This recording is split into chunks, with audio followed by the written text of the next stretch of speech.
नमस्कार, मैं हूं अतुल चौरसिया। आपका खर्चा आपकी चर्चा हफ्ता दर हफ्ता हम एक बार फिर से लेकर आए हैं न्यूज़ लॉन्ड्री का हिंदी पॉडकास्ट एनएल चर्चा।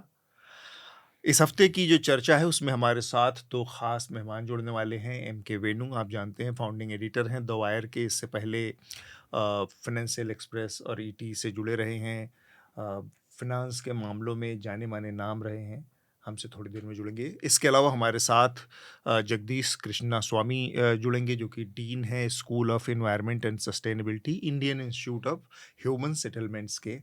तो हम आज पर्यावरण के भी मुद्दे पर बातचीत करेंगे। इसके अलावा एक मुद्दा है जो कि बहुत महत्वपूर्ण है, उस पर हम बातचीत करने वाले हैं। वो है अमेरिका में जो कुछ चल रहा है। राष्ट्रपति डोनाल्ड ट्रंप के आने के बाद जो बहुत सारे फैसले उनके हैं, मसलन टैरिफ का फैसला है, इसके बाद स्टूडेंट वीज़ा पर रोक लगाने का उनका निर्णय है। इन सारी चीज़ों के इर्द-गिर्द हम आज विस्तार से बात करेंगे। और हमारी दूसरी जो चर्चा है, जो जिसके लिए हम हमारे साथ जगदीश कृष्ण स्वामी जुड़ेंगे, वो है एनवायरनमेंट के इर्द-गिर्द कैसे ये जो महीना चल रहा है मई का, और अपने आप में एक ऐतिहासिक महीना कहा जा रहा है। काफ़ी सालों बाद मई के महीने में जो नॉर्मल टेम्परेचर होता है वो एवरेज से 3 डिग्री तक कम आया है। और कई दिन ऐसे इस महीने में गुजरे हैं जिसमें बारिश हुई है। बहुत ही तीखी और तेज रफ्तार वाली हवाएं चली हैं। अंधड़ और तूफान की स्थिति का भी सामना करना पड़ा था।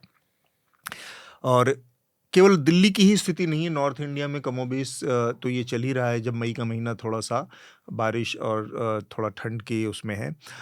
मुंबई में भी बारिश ने कहर ढाया है। पहले मानसून से पहुँच गया, मानसून से पहले ही वहाँ बारिश आ गई है और काफ़ी बारिश हुई है। लगे हाथ 1 हफ्ते पहले, 2 हफ्ते पहले की बात है, जब बैंगलोर में इसी तरह की स्थितियाँ थी। तो हमारी बातचीत का एक समग्र हिस्सा है वो रहेगा कि कैसे जो शहर हैं हमारे, इन तमाम जो पर्यावरणीय स्थितियाँ हैं, जो बदलता हुआ हमारा हमारी आबो-हवा है, क्लाइमेट है, उससे कैसे निपट पा रहे हैं। अ, 1-2 और छोटी-छोटी जानकारियाँ और उसके बाद शार्दुल हमारे साथ है। शार्दुल आपको जो सुर्खियाँ हैं उसकी जानकारी देंगे। हाय शार्दुल। हेलो। तो एक बहुत जो महत्वपूर्ण जानकारी है वो ये कि चर्चा का जो अगला अंक होगा, अगले एपिसोड से चर्चा पेवॉल के पीछे होगी। अभी तक ये पिछले कुछ समय से पेवॉल के बाहर थी, यानी कोई भी इसको देख सकता था, इसको एक्सेस कर सकता था। अब एक बार फिर से चर्चा पेवॉल के पीछे जा रही है। तो आप में से वो तमाम लोग जो चर्चा को देखते हैं, पसंद करते हैं, लेकिन उन्होंने न्यूज़ लॉन्ड्री को सब्सक्राइब नहीं किया है, तो न्यूज़ लॉन्ड्री को सब्सक्राइब कर लें। यकीन मानिए बहुत अच्छे, बहुत जानकार और अपने विषयों के कई बार एक्सपर्ट लोग चर्चा में आते हैं। बहुत सारी बातें होती हैं, बहुत सारी खुले उस तरह की डिस्कशन है, बातचीत होती है। और ये सारी जो चीज़ें हैं न्यूज़ लॉन्ड्री के प्लेटफ़ॉर्म पे उपलब्ध होती हैं, बिना किसी विज्ञापन के। यानी कि जो आय का ज़रिया है हमारे, वो सिर्फ़ और सिर्फ़ हमारे सब्सक्राइबर हैं। हम किसी तरह का ना तो सरकार से, ना किसी कॉर्पोरेट से विज्ञापन नहीं लेते हैं। हमारा ये मानना है कि जो मीडिया का अ, मौजूदा जो स्वरूप है, जो बहुत सारी मीडिया से जुड़ी दिक्कतें हैं, उसके साथ विज्ञापन का जो मॉडल जुड़ा हुआ है और जिसके आय का जो मॉडल जुड़ा हुआ है, वो एक बड़ी वजह बनता है। तो न्यूज़ लॉन्ड्री एक कोशिश है कि किसी तरह से जो आय की निर्भरता है वो कॉर्पोरेट और सरकारों से दूर किया जाए और लोग खुद उसमें निवेश करें। तो सब्सक्राइब करें, चर्चा, हफ्ता और हमारे तमाम शोज़, तमाम पेवॉल स्टोरीज़, हमारी बहुत सारी ground reports, long form reports हैं जो कि पेवॉल के पीछे होती हैं। वो सब आपको तभी उपलब्ध हो पाएँगी जब आपके पास न्यूज़ लॉन्ड्री का सब्सक्रिप्शन होगा। और ये बहुत ज़्यादा नहीं है, बहुत छोटे-छोटे अमाउंट पर भी आप न्यूज़ लॉन्ड्री को सब्सक्राइब कर सकते हैं। मेरे बगल में आपको एक क्यूआर कोड दिख रहा होगा, इसको स्कैन करके भी आप न्यूज़ लॉन्ड्री को लगे हाथ सब्सक्राइब कर सकते हैं। शार्दुल, आप अपनी बातचीत शुरू करें, जो कि इस हफ्ते की सुर्खियाँ हैं। एक और छोटी-सी बात, हमारा जो फाइट टू ब्रीथ हवा का हक कैंपेन है वो लगातार चल रहा है। अभी आपको थोड़ा-सा लग रहा होगा कि हवा सही हो गई है, लेकिन कमोबेश शहर, ज़्यादातर जो नॉर्थ इंडिया के शहर हैं, वहाँ पर साल के ज़्यादातर दिनों में हवा का जो स्तर है वो खराब की स्थिति में ही रहता है, पुअर की स्थिति में ही रहता है। और फिर कुछ दिन ऐसे आते हैं जबकि बहुत ही बुरी हो जाती है, हवा साँस लेने के लायक नहीं बचती है। पर सरकारों के कान पर, जो इसके लिए ज़िम्मेदार हैं, इंतज़ामिया हैं, उनके कानों पर कोई जूं नहीं रेंगती।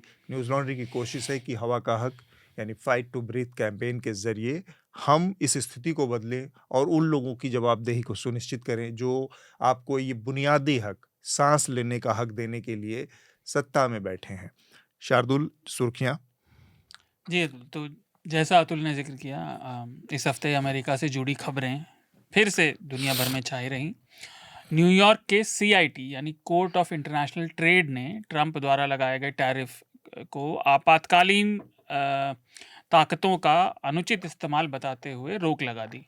लेकिन इसके बाद ट्रंप प्रशासन ने फेडरल सर्किट कोर्ट में एक अपील दाखिल की और उसके बाद उस अदालत ने सीआईटी के निर्णय पर अस्थायी रूप से रोक लगा दी है।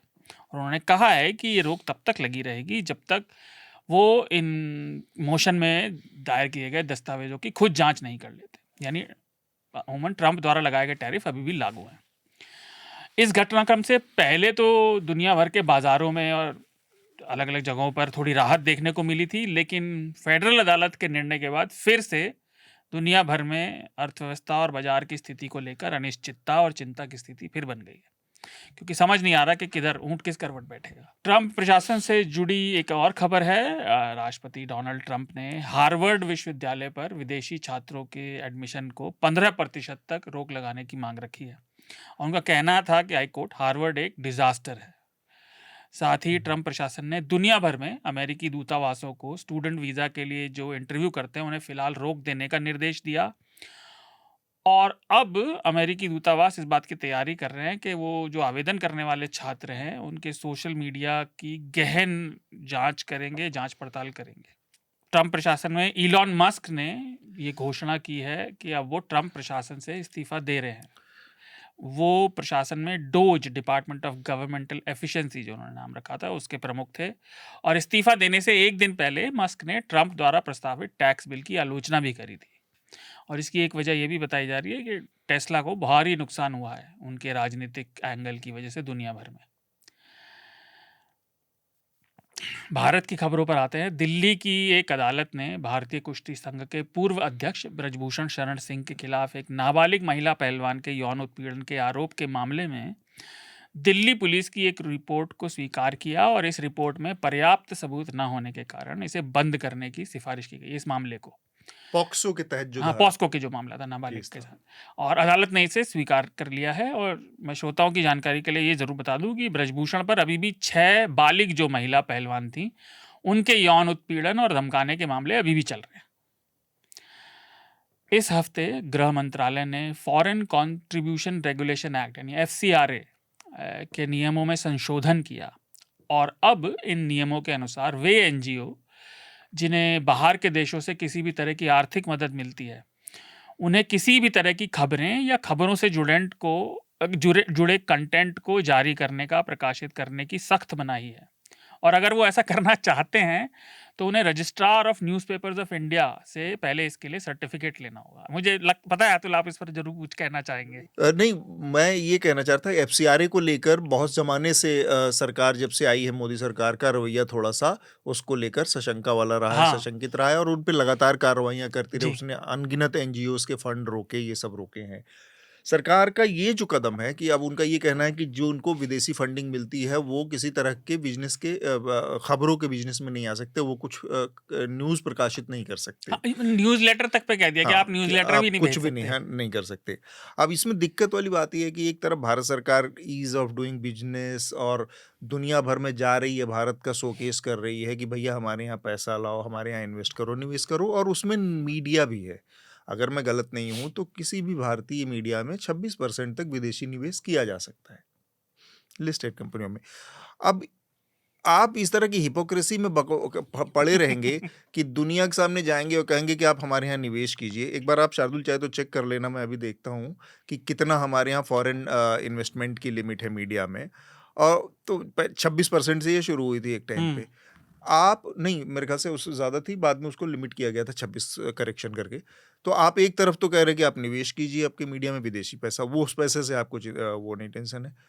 अब आप कह सकते हैं कि आप एप्पल और ऑरेंजेस का कंपैरिजन है ये, एक कंपनी आएगी, वो तमाम नियम कानून तो एफसीआरए के तहत भी आप उतने सारे दुनिया भर के फिल्टर्स आपने लगा ही रखे हैं उस पैसे को चेक करने के। ऐसा नहीं है कि वो अंधेरे में कहीं से आती हैं। 26% ही है। 26% है हम। तो अब इसमें दिक्कत वाली बात ये है कि आप एक तरफ के पैसा आएगा जो मीडिया में, वो चूंकि उस मीडिया में आ रहा है जहां पर आपके मन की बात हो रही है तो ठीक है, कुछ जगहों पर आप नकेल कस रहे हैं क्योंकि आपके मन की बात नहीं हो रही। ये मतलब ये हिपोक्रेसी का वो जो है ना एक्सटेंशन बस है। हाँ, मैं एक जरूर कहूंगा, लेकिन न्यूज़लेटर तो इतना हार्मलेस सी चीज है। कोई भी संस्था है, एनजीओ मान लीजिए वन विभाग में ही काम कर रहा है कि जंगली जानवरों से जुड़े, तो उस क्षेत्र में क्या हो रहा है उसके लिए वो अपना न्यूज़लेटर भेजता है कि भैया इस हफ्ते ये हुआ बिल्कुल दुनिया भर में और हम ये काम कर रहे हैं। अब वो भी नहीं भेज सकते, तो विचित्र सी स्थिति है। खैर, बीते हफ्ते भारत और कई अन्य देशों में कोविड के मामले फिर से तेजी से बढ़ते हुए दिखाई दिए और भारत में ये आंकड़ा 1000 की संख्या पार कर गया था, जिसमें से सबसे ज़्यादा मामले फिलहाल केरल राज्य से हैं और दिल्ली में भी पहचाने हुए कोविड के मामले 100 पार कर गए थे। तो फिर से बता रहे हैं कि धीरे धीरे बढ़ रहा है, तो कृपया ध्यान रखें। बस इसमें एक अच्छी जो इसका पॉजिटिव वो है कि जो सिम्टम्स हैं माइल्ड हैं और फैटेलिटी बहुत कम है। कोई ऐसा फैटेलिटी रेट बहुत ज़्यादा नहीं है। पिछले बार के मुकाबले थोड़ा कम ही है। नगण्य है इस समय तो बिल्कुल फैटेलिटी उससे कम ही है पिछले उसके मुकाबले, और सिम्टम्स भी माइल्ड हैं, मतलब बहुत ज़्यादा सिवियर सिम्टम्स भी नहीं है। जी, जैसा अतुल ने अभी आपसे शुरू में जिक्र किया था, बीते रविवार और सोमवार को मुंबई में भयंकर बारिश हुई और मौसम विभाग के अनुसार ये मानसून का 75 सालों में सबसे जल्दी आगमन है मुंबई में। मौसम के हालात लेकिन मुंबई या तटीय इलाकों तक सीमित नहीं हैं। ये हाल उत्तर भारत के शहरों, उत्तर पश्चिम के शहरों, सब जगह रहा और मौसम विभाग ने यह भी बताया कि दिल्ली शहर जैसे मैदानी इलाकों में पिछले दशकों में सबसे ज़्यादा ठंडा मई का ये महीना रहा है। दिल्ली का ये आंकड़ा है कि पिछले 15-18 सालों में सबसे ठंडी मई ये गई है। और हर साल की तरह इससे जुड़ी हुई ये सुर्खी है, हर साल की तरह बरसात आने के बाद भारत के लगभग सारे शहरों में सड़क और पानी की निकासी से जुड़ा इंफ्रास्ट्रक्चर बिल्कुल चरमराने लगा है। वैसा ही इस बार भी हो रहा है और ये हालात कमोबेश जैसे मैंने कहा भारत के लगभग सभी बड़े शहरों के हैं। बेंगलोर का अतुल ने जिक्र किया, मुंबई का किया, दिल्ली में भी बारिश होते ही पानी भर गया था। तो और जबकि दिल्ली में अभी कोई ऐसी बारिश नहीं हुई थी। हाँ, मतलब इट्स लाइक 1 घंटे की 1.5 घंटे की बारिश थी और वो भी कोई मानसून की बारिश नहीं थी। भाई दुनिया की चौथी सबसे बड़ी अर्थव्यवस्था की राजधानी में पानी की निकासी होनी चाहिए। राइट। इसके कितनी बारिश है उससे कोई मतलब ही नहीं है। यहाँ पूरी दुनिया के लोग आते हैं, रहते हैं। खैर, अगली सुर्खी उत्तराखंड से है। उत्तराखंड की एक अदालत ने आज शुक्रवार को अंकिता भंडारी की हत्या के मामले में 3 लोगों, जो कि वनंतरा रिजॉर्ट के मालिक पुलकित आर्य और उसके 2 साथी मुलाजिमों सौरभ भास्कर और अंकित गुप्ता को उम्र कैद की सजा सुनाई। अगर आपको याद ना हो तो अंकिता की हत्या सितंबर 2022 में हुई थी, जिसके बाद जनता में काफ़ी रोष फैला था और फिर प्रशासन ने इस मामले की जांच के लिए एक एसआईटी को नियुक्त किया था। और ये किसी भाजपा नेता के रिश्तेदार थे? हाँ, ऐसा कुछ बताया गया, कुछ तो कहीं ना कहीं तार जुड़े हुए थे। इस हफ्ते की आखिरी सुर्खी बिहार से है। इस हफ्ते बिहार के पूर्व मुख्यमंत्री और राष्ट्रीय जनता दल के नेता लालू प्रसाद यादव ने अपने ज्येष्ठ पुत्र तेज प्रताप यादव को परिवार और पार्टी दोनों से कम 6 साल के लिए निकाल दिया।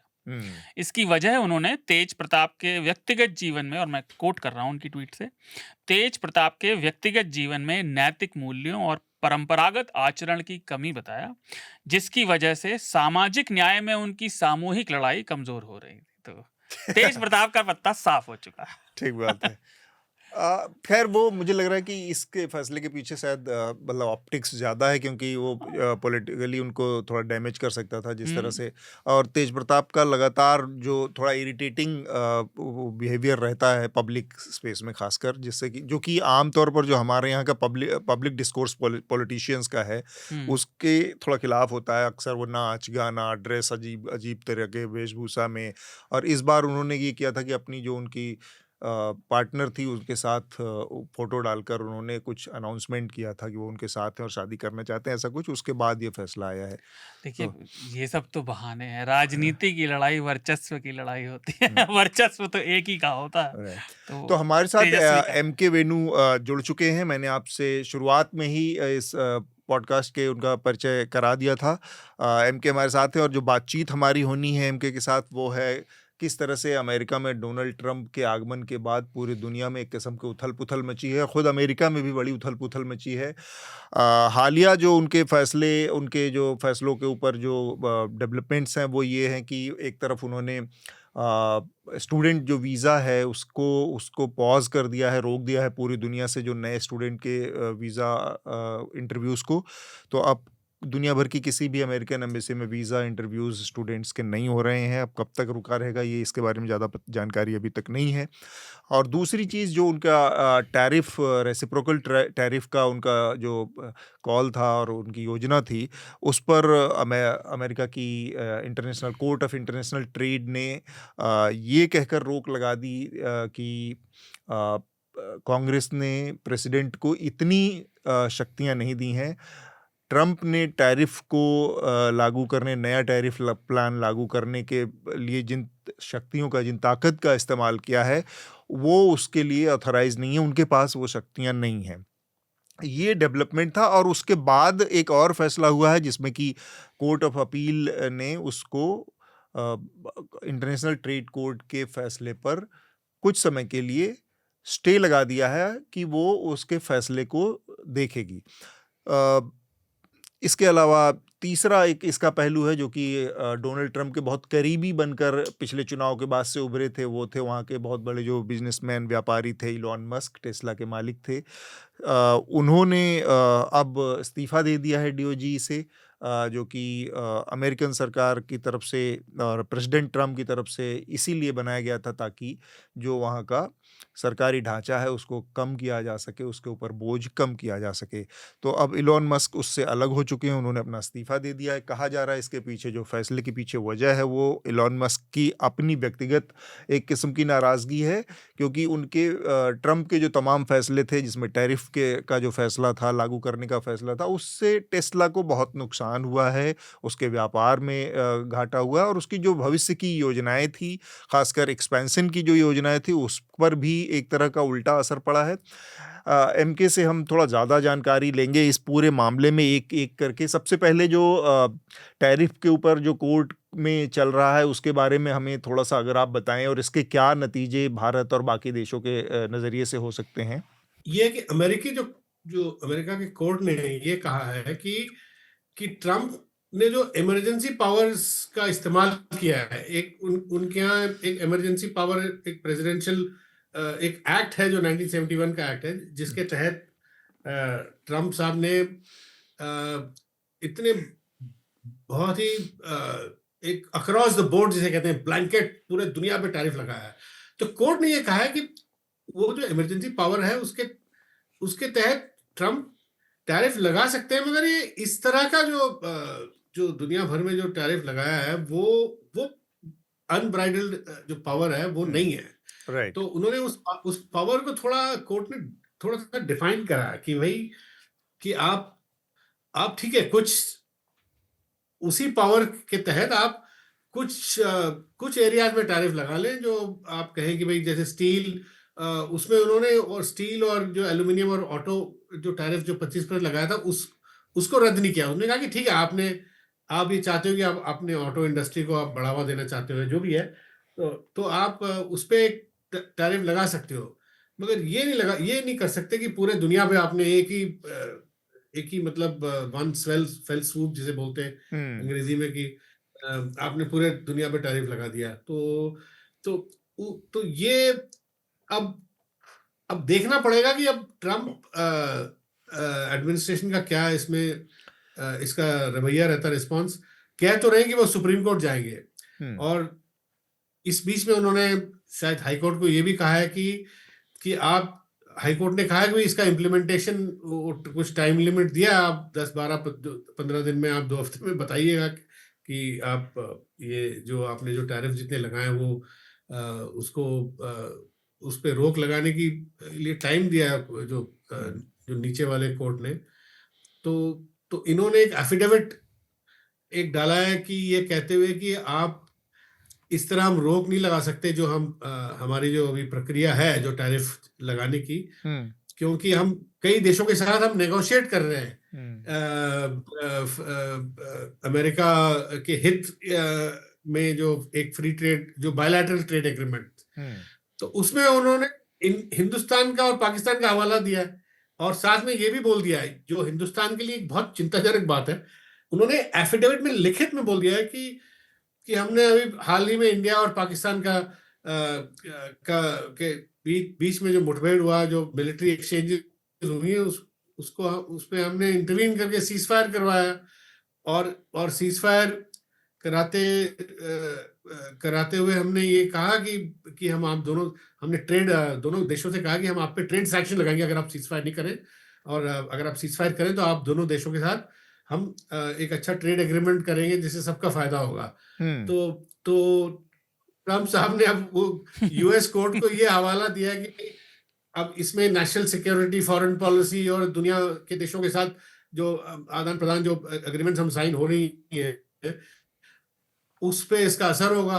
तो अभी कोर्ट ने खैर उस पे अपनी वो नहीं दी है प्रतिक्रिया, और मेरे ख्याल इससे पहले मेरे को लगता है ये सुप्रीम कोर्ट चले जाएंगे, और जाहिर है सुप्रीम कोर्ट में ट्रम्प साहब का थोड़ा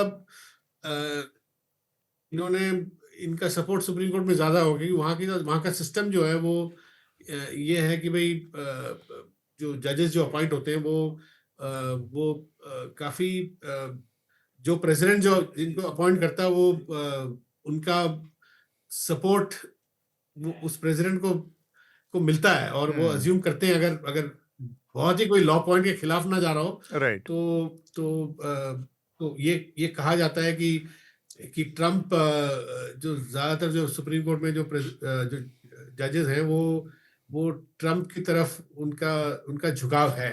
तो अमेरिकी सिस्टम इसी तरह ऑपरेट करता है। तो देखते हैं क्या होगा सुप्रीम कोर्ट में जाके। इसमें दो चीजें मेरे दिमाग में आ रही हैं। एक तो अगर उन्होंने रिटन में कोई एफिडेविट दे दिया है कोर्ट में कि उन्होंने भारत पाकिस्तान के बीच इंटरवीन किया है और झगड़े को रुकवाया है ट्रेड सैंक्शन का हवाला देते हुए, तो ये एक बार फिर से जो पिछले 15 दिन से वो बहस चल रही थी उस बहस को एक और नया एक्सटेंशन दे देता है कि भारत की जो पूरी फॉरेन पॉलिसी है इस मामले में, या क्या थर्ड पार्टी ने इंटरवीन किया था इसमें, क्या ट्रम्प ने, जो कि भारत इनकार कर रहा है लगातार अब बार बार, और ट्रम्प बार बार वही बात अलग अलग तरीके से कह रहे हैं कि उन्होंने ये इसमें मीडिएशन किया और मध्यस्थता की और इसको रुकवाया।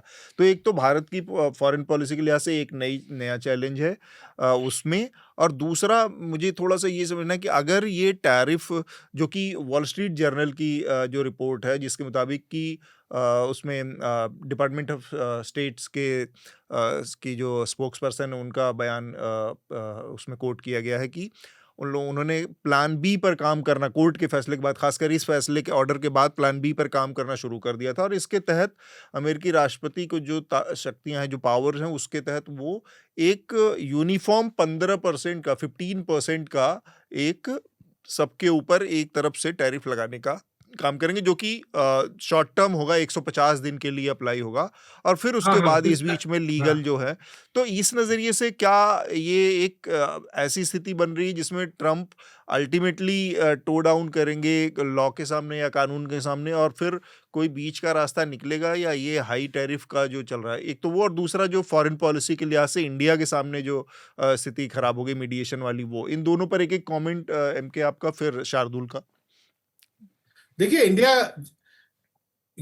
आपने जो कहा कि ये जो उन्होंने एफिडेविट में ये लिख दिया कि उन्होंने पूरी तरह से इंटरवीन किया इंडिया पाकिस्तान के मिलिट्री जो मुठभेड़ में, और दोनों को प्रेशर करके सीज फायर करवाया, और ट्रेड सैंक्शन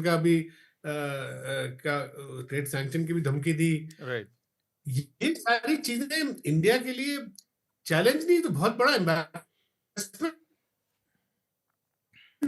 मोदी जी के लिए, क्योंकि अभी तक एफिडेविट में जो लिख दिया है कि इंडिया और पाकिस्तान के जो मिलिट्री ट्रेड सैंक्शन की धमकी दी, ये इंडिया के लिए बहुत एक बड़ा फॉरेन पॉलिसी एम्बैरेसमेंट है। और अगर अभी पीछे मैं स्टेटमेंट देख रहा था, फॉरेन इंडियन जो फॉरेन मिनिस्ट्री ने उसको डिनाई किया है, मगर केवल डिनाई कर देने से ये बात थमेगी नहीं, क्योंकि जाहिर है अगर उन्होंने एफिडेविट में डाला है वहां पे, तो उनके पास जरूर रिकॉर्ड भी होगा। जो भाई अगर वहां का प्रेसिडेंट और वाइस प्रेसिडेंट जेडी वांस और मार्क रूबियो, अगर तीनों ने इंडिया में हमारे फॉरेन मिनिस्टर से और मोदी से अगर बात करी है, तो उसका जरूर उन्होंने रिकॉर्ड भी रखा होगा। तो इंडिया अब डिनाई तो कर रहा है, मगर कब तक ये डिनायल, इंडिया इस डिनायल को पब्लिक के सामने जस्टिफाई कर पाएगा, ये एक बहुत बड़ा सवाल है। और इसमें एक बड़ा फॉरेन पॉलिसी सवाल ये भी है कि भाई जो कश्मीर में ये तो बड़ा डिबेट है कि भाई थर्ड पार्टी इन्वॉल्वमेंट नहीं होना चाहिए, मगर यहाँ तो साफ साफ दिख रहा है थर्ड पार्टी इन्वॉल्वमेंट, जो उन्होंने एफिडेविट में लिख के डाल। और जहां तक प्लान बी का जो आप सवाल पूछ रहे थे, ट्रम्प, मेरे हिसाब से ट्रम्प पिछले दिनों में इनकी एक वो आई थी, इनका एक स्टेटमेंट आया था कि अब एक प्लान बी, जो आप कह रहे हो, वो प्लान बी इम्प्लीमेंट हो रहा था कि किसी तरह, क्योंकि वो कह रहे थे कि 75 देशों से नेगोशिएशन चल रही है तो बहुत लंबा हो जाएगा, इसलिए एक सिंपल सा फॉर्मूला करके वो जल्दी से वो सब देशों के साथ वो तय कर लेंगे। और इंडिया के साथ तो चल ही रहा है बायलैटरल ट्रेड एग्रीमेंट।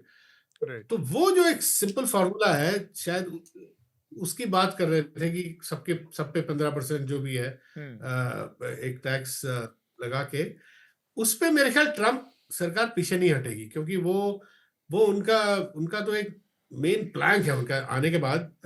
उनका पूरा इलेक्शन उसी प्लान पे चला है। वो मेरा अनुमान है कि वो सुप्रीम कोर्ट को ट्रम्प साहब कन्विंस कर पाएंगे उसमें, और सुप्रीम कोर्ट में ट्रम्प के प्रति थोड़ा इस मामले को लेके थोड़ा सिंपैथी भी होगा कि शायद सुप्रीम कोर्ट ये इंटरप्रिटेशन दे दे कि पावर ठीक है, उतनी पावर नहीं है, मगर इतनी पावर तो है कि और देशों से जो ट्रेड एग्रीमेंट्स कर लें और जो अमेरिका के हित में हो, उतना तो होगा। और जहां तक आपने जो इलॉन मस्क की बात करी है,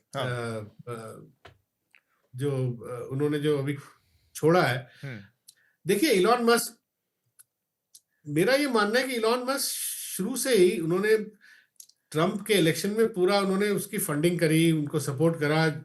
आपको याद होगा ट्रम्प जब जीत के आए थे तो अपनी पहली जो विक्ट्री स्पीच में साथ में इलॉन मस्क खड़े थे, और उन्होंने कहा ये ऐसा आदमी दुनिया में नहीं हुआ है,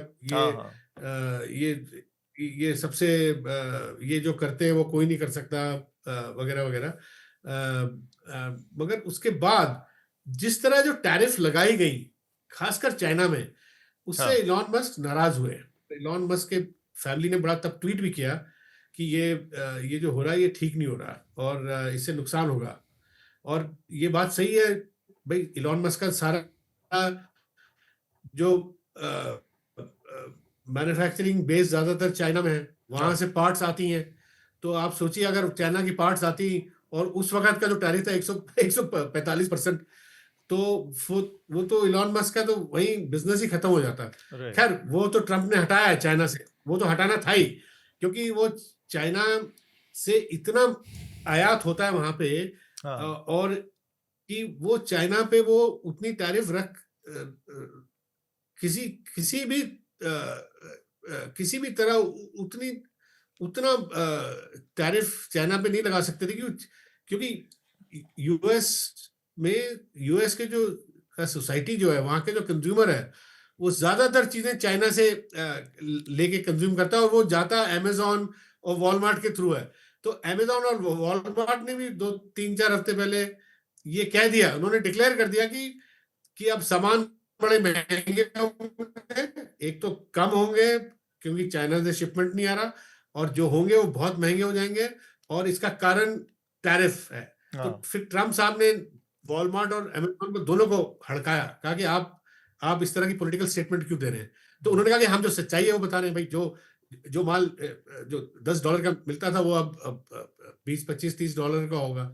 तो खैर उसके चलते ट्रम्प को भी समझ में आया कि वहां पे महंगाई इतनी ज्यादा हो जाएगी और इतना हाहाकार मच जाएगा कि शॉर्टेज हो जाएगी कि वो एक किस्म से जैसे पुराने जमाने में सोवियत यूनियन में शॉर्टेज हुआ करती थी, या किसी कम्युनिस्ट रेजिम में इस तरह की शॉर्टेज, तो कहीं उस तरह का माहौल ना पैदा हो जाए कि लोगों में लोग उत्तेजित हो जाएं और लोग जैसे फूड फिर वो राइट्स होते हैं पॉलिटिकली उनके खिलाफ चला जाए।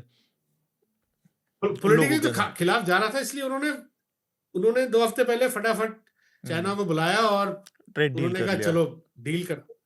और जो चाइना पे जो लगाया था वो सारा उन्होंने हटाया। 145% तक। उसके बावजूद इलॉन मस्क क्यों, आप पूछेंगे क्यों ये सरकार छोड़ के अपने काम पे लगने जाते हैं। उसका कारण ये है कि अमेरिका में एक ऐसा पोलराइजेशन का माहौल पैदा हो गया है कि लोग इलॉन मस्क के खिलाफ हो चुके हैं। लोग वहां पे, मैं एक लेख पढ़ रहा था इकोनॉमिस्ट मैगजीन में, वहां पे पोलराइजेशन का ऐसा माहौल है कि रिपब्लिकन सपोर्टर एक किस्म की चीजें खरीद रहा है और जो डेमोक्रेट जो रिपब्लिकन खरीदता वो नहीं खरीद रहा। तो टेस्ला को ज्यादातर वहां पे लोग, जितने डेमोक्रेट वोटर्स थे, जो संख्या बड़ी भारी थी उनकी, उन्होंने बाइकआउट करना शुरू कर दिया था। और दूसरा पिछले जनवरी से लेके अभी तक, जब ट्रम्प जो टेक ओवर किया, टेस्ला के शेयर प्राइस 50-60% नीचे गिर गए। हाँ। और बहुत बुरा हाल हो गया था टेस्ला का। और मेरे ख्याल अब इलॉन मस्क के दिमाग में ये बैठ गई है कि अगर बिजनेस करना है तो बिजनेस ठीक से करें। पॉलिटिक्स और बिजनेस को मिक्स करने से बहुत ज्यादा नुकसान होगा। और ये एक छोटे स्तर पे मैं आपको एग्जांपल देता हूँ कि इंडिया में भी हुआ था, जब यूपीए के टाइम अनिल अंबानी पॉलिटिक्स में घुसा और बड़ा एमपी बना समाजवादी पार्टी से। उसके बाद उसकी सारी बिजनेसेस का डिक्लाइन शुरू हुआ। और वो पूरा उस बिजनेस पॉलिटिक्स को जो मिक्स किया, जो उसके बड़े भाई ने उसको कहा मत करो ये, और सलाह भी दी थी उसको ये ठीक नहीं होगा। उनका सारा बिजनेस खत्म हो गया इसके बाद। तो वो जो हुआ, मैं इसलिए उदाहरण हालांकि मेरा मानना है कि अभी भी ट्रम्प से उनका रिलेशनशिप है अभी भी। और ट्रम्प अब इंडिया से जो नेगोशिएट कर रहे हैं उसमें वो इलॉन मस्क की पैरवी करेंगे। और जैसे इलॉन मस्क ने स्टारलिंक जो एग्रीमेंट साइन कर लिया ऑलरेडी जियो के साथ और अपने एयरटेल के साथ, वो भी एक बहुत बड़ा मूव है उनका। जो अमेरिका इलॉन मस्क के जो सैटेलाइट बेस्ड फोन को इंडिया में पुश करना चाहते हैं, और वो आएंगे इंडिया में स्टारलिंक का जो सैटेलाइट फोन। और वो तो खैर एक अलग झगड़ा होगा वो आगे जाके, क्योंकि जो स्टारलिंक का जो फोन होगा, ये कहा जा रहा है कि वो केवल अभी तक माना जा रहा है कि सैटेलाइट फोन केवल दूर दराज के इलाकों में जहां टावर नहीं लग सकते वहां के लिए है। मगर इलॉन मस्क ने इतनी R&D कर ली है कि अब सैटेलाइट फोन एटलीस्ट अमेरिका में तो वो आईफोन में इन्होंने देना शुरू कर दिया है, जो हमारे तुम्हारे जैसे लोग सीधे और क्लियर 5G के क्लैरिटी से उससे ज्यादा क्लियर जो सैटेलाइट जो लिंक से जो इमेजेस आती हैं फोन, वो हिंदुस्तान में भी करना चाहेंगे। मगर उस पे मुकेश अंबानी और सुनील मित्तल को आपत्ति होगी, वो अलग झगड़ा है, वो तो बाद में देखा एक यहाँ पे शार्दुल कुछ कहना चाह रहे। शार्दुल, आप अपनी बात जोड़ें थोड़ा। हाँ, तो मैं सब पे थोड़ी छोटी जोड़ूंगा। एक तो बहुत छोटा सा सुधार, वो 1977 का कानून है IEEPA, क्योंकि वो इमरजेंसी इंडिया में 71 में हुई थी ना, तो कई बार 77 का है, तो international emergency economic powers act. तो हुआ क्या हाँ कि जो सीआईटी ने क्या कहा था कि हाँ हाँ अमेरिका का संविधान IEEPA के तहत टैरिफ लगाने की अनुमति नहीं देता, और अमेरिका के इतिहास में आपातकालीन की शक्तियों का उपयोग इस तरह से आर्थिक निर्णयों के लिए कभी नहीं हुआ है, नहीं होगा। ये उन्होंने कभी कहा, नहीं हुआ। है ना। और जब ये निर्णय आया सीआईटी वाला, तो अगर आप देखें यूएस पॉलिटिक्स के बारे में जो बात करते हैं, और अभी भी ये समझा जा रहा है, क्योंकि जो फेडरल सर्किट कोर्ट ने कहा है, उसने क्या कहा है, उसने कहा है कि ये अस्थाई टेम्परेरी रोक तभी तक है जब तक हम इन फाइल्ड मोशन में जो डॉक्यूमेंट्स हैं उनको देख नहीं उनकी लेते। हम पूरी तरह से खुद जांच नहीं कर लेते। अब जैसा एमके ने बताया, सुप्रीम कोर्ट तक तो मामला तब जाएगा, क्योंकि वहां का सिस्टम में क्या है, पहले वो ये कोर्ट ऑफ अपील्स न्यूयॉर्क का होगा, फिर न्यूयॉर्क स्टेट सुप्रीम कोर्ट पे जाएगा, और फिर अगर supreme court federal national supreme court है, अगर वो चाहता है तब लेगा। तो खैर वो तो एक अलग चीज है। लेकिन इससे अभी तक जो लगा था इस फेडरल कोर्ट की रोक से पहले, जैसा मैंने हेडलाइन में भी बताया, ऐसा लगा था कि ट्रंप के जो खुले छूट के अधिकारों को लेने की जो परिधि है वो सिमट गई है। उसका एक और कारण मैं बताता हूँ। ये हुआ क्या था कि इन मामलों को 13 राज्यों ने और कुछ बिजनेसेस ने किया। तो अगर श्रोताओं को याद हो, जब हम इन टैरिफ की बात, एक तो टैरिफ तो है भी नहीं, मजाकिया थे, उन्होंने लाइक इंपोर्ट को बाय 2 करके लगा दिया था, जो वो अपना एक्सपोर्ट करते हैं ना, ट्रेड बिजली, हाँ। डेफिसिट को, तो वो तो अपना था ही। अच्छा, तो जेफरी श्वाब हैं जो लिबर्टी जस्टिस सेंटर का की तरफ से आते हैं, और वो 5 छोटे व्यवसायियों को इनमें से एक केस में रिप्रेजेंट कर रहे हैं। तो अगर याद हो, जब टैरिफ की बात कर रहे थे तो मैंने बताया था कि छोटे उत्पाद वाले सबसे ज्यादा इससे प्रभावित होंगे, क्योंकि वो कम मार्जिन पे काम करते हैं, और तुरंत मार्जिन बढ़ेगा तो उनका बिजनेस एकदम बैठने की आ जाएगा। तो उसमें उन्होंने क्या कहा ऑन रिकॉर्ड कि ट्रंप ने IEEPA का इस कानून का इस्तेमाल इसलिए किया था क्योंकि उन्हें लगा कि इस कानून के तहत एक तो वो बेधड़क आदेश पास कर पाएंगे, और दूसरा वहां की कांग्रेस इस पर ज्यादा मतलब ओवरसाइट नहीं रखेगी। लेकिन ऐसा हुआ नहीं, और वो कोर्ट में इस बात को कह रहे हैं। अच्छा, प्लान बी की जो आपने बात की ना, तो आपको याद होगा मैंने एक और कानून का जिक्र किया था, स्मूथ एंड हॉली, जो 40 के दशक का था, जिससे ग्रेट डिप्रेशन के बाद, जो बहुत नुकसानदायक है, क्योंकि आप तो उसको बहुत नुकसान किया था इकोनॉमी को। तो ये जो प्लान बी में प्लान कर रहे हैं, तो there are a lot of references जो रिपब्लिकन पार्टी के लोग हैं जो कह रहे हैं कि काफी चांसेस है कि वो स्मूथ एंड हॉली लॉ का उपयोग करेंगे, जो आप मान के चलिए अमेरिका के लिए, क्योंकि अमेरिका देखिए दुनिया का सबसे बड़ा बाजार है, हमें समझना होगा। ये जो सप्लाई चेन बनी और जो है आर्थिक व्यवस्था, जिसे उदारवाद भी कह देते हैं, 90 के दशक के बाद से जो खड़ी हुई, इसमें अमेरिका दुनिया का सबसे बड़ा बाजार है। और वहां उनके यहाँ टैरिफ सो कॉल्ड वो कम इसीलिए हैं क्योंकि वो सप्लाई चेन अमेरिका की सहूलियत के लिए खड़ी हुई। वहां पे इन्फ्लेशन सेंसिटिव इकोनॉमी है उनकी, वहां दाम जरा से बढ़ जाते हैं। ट्रंप अपने राष्ट्रपति के कानून में अंडे की कीमत की बात कर रहे थे, आप सोचिए। हम तो चाहते हैं भारत में ऐसा हो कि भाई जनता बढ़ती हुई कीमतों पर दे, लेकिन वहां ये इन्फ्लेशन सेंसिटिव है। अच्छा, एक और बात, जो आपने डोज की बात की, जो इलोन मस्क चले गए हैं, तो मस्क का देखिए, मस्क के साथ ये सब तो है ही, जो उनके डिफरेंस ऑफ ओपिनियन आ रहा है, बहुत ज्यादा डोज ने जो निर्णय लिए हैं उससे बहुत बहुत ज्यादा रोष है लोगों में। क्योंकि आप देखिए जो बेस है इनका रिपब्लिकन, वो बाय डिफॉल्ट पारंपरिक रूप से सरकार पे विश्वास नहीं करता, वो एंटी एस्टैब्लिशमेंट होता है, वो मिलिशिया बनाता है, लाइक मोंटाना जैसे स्टेट्स में जो एकदम राइट विंग है सुदूर के, और वो गवर्नमेंट को अपनी जिंदगी के बाहर चाहता है। इससे क्या हुआ, जो उनकी यूएस एड है, जो पेंशन मिलती है, जो वेटरन्स को मिलती है, उसमें कटौती आई है, और आईआरएस की सेवाओं में सबसे ज्यादा कटौती हुई है। और फेडरल एम्प्लॉय जो काफी हद तक रिपब्लिकन थे, क्योंकि वो सरकारी एस्टैब्लिशमेंट से जुड़े हुए होते हैं, उन्हें बहुत बड़े स्तर पे फायर किया गया। तो ये रोष बहुत है जमीन पे।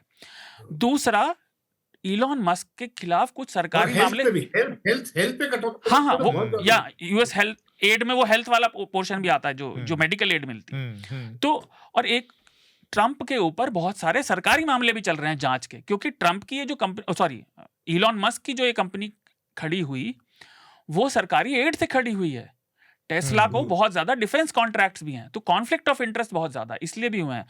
और जैसा एमके ने जिक्र किया कि इस चक्कर में टेस्ला की सेल बहुत बिकी है, क्योंकि लोग आइडियोलॉजिकल रीजन से भी यूरोप में बहुत कम टेस्ला खरीद रहे हैं, और चीन की कंपनी है BYD ईवी बनाने की, उसने बहुत ज्यादा मार्केट कैप्चर किया है, उसने करीब बहुत तेजी से बढ़ोतरी करी, टेस्ला को ओवरटेक किया, क्योंकि ओवरटेक तो अभी नहीं किया, लेकिन अब कंपटीशन में वो बहुत आगे आ गई है। और अगर आप उनकी बैटरियों को देखें तो उनकी बैटरी की बड़ी तारीफ की जा रही है। ग्लोबल मार्केट में तो ओवरटेक कर लिया टेस्ला। नहीं, BYD आगे बढ़ गई थी ना, कुछ दिन पहले खबर थी जो, हाँ, उसने टेस्ला को, देखिए ग्लोबल मार्केट में BYD टेस्ला से ज्यादा है, कहीं हाँ। ज्यादा है नंबर ऑफ कार जो बेच रही है। हाँ, तो वो ट्रम्प के लिए बड़ी, जैसा उन्होंने वो भी किया इस क्वार्टर में बहुत टेस्ला के नतीजे बहुत ज्यादा गिर गए। और आप मान के चलिए, मैं तो पहले मजाक में भी कहता हूँ कि बिजनेसमैन को किसी आइडियोलॉजी, किसी विचार की नहीं, अपनी क्वार्टरली रिजल्ट की सबसे ज्यादा परवाह होती है।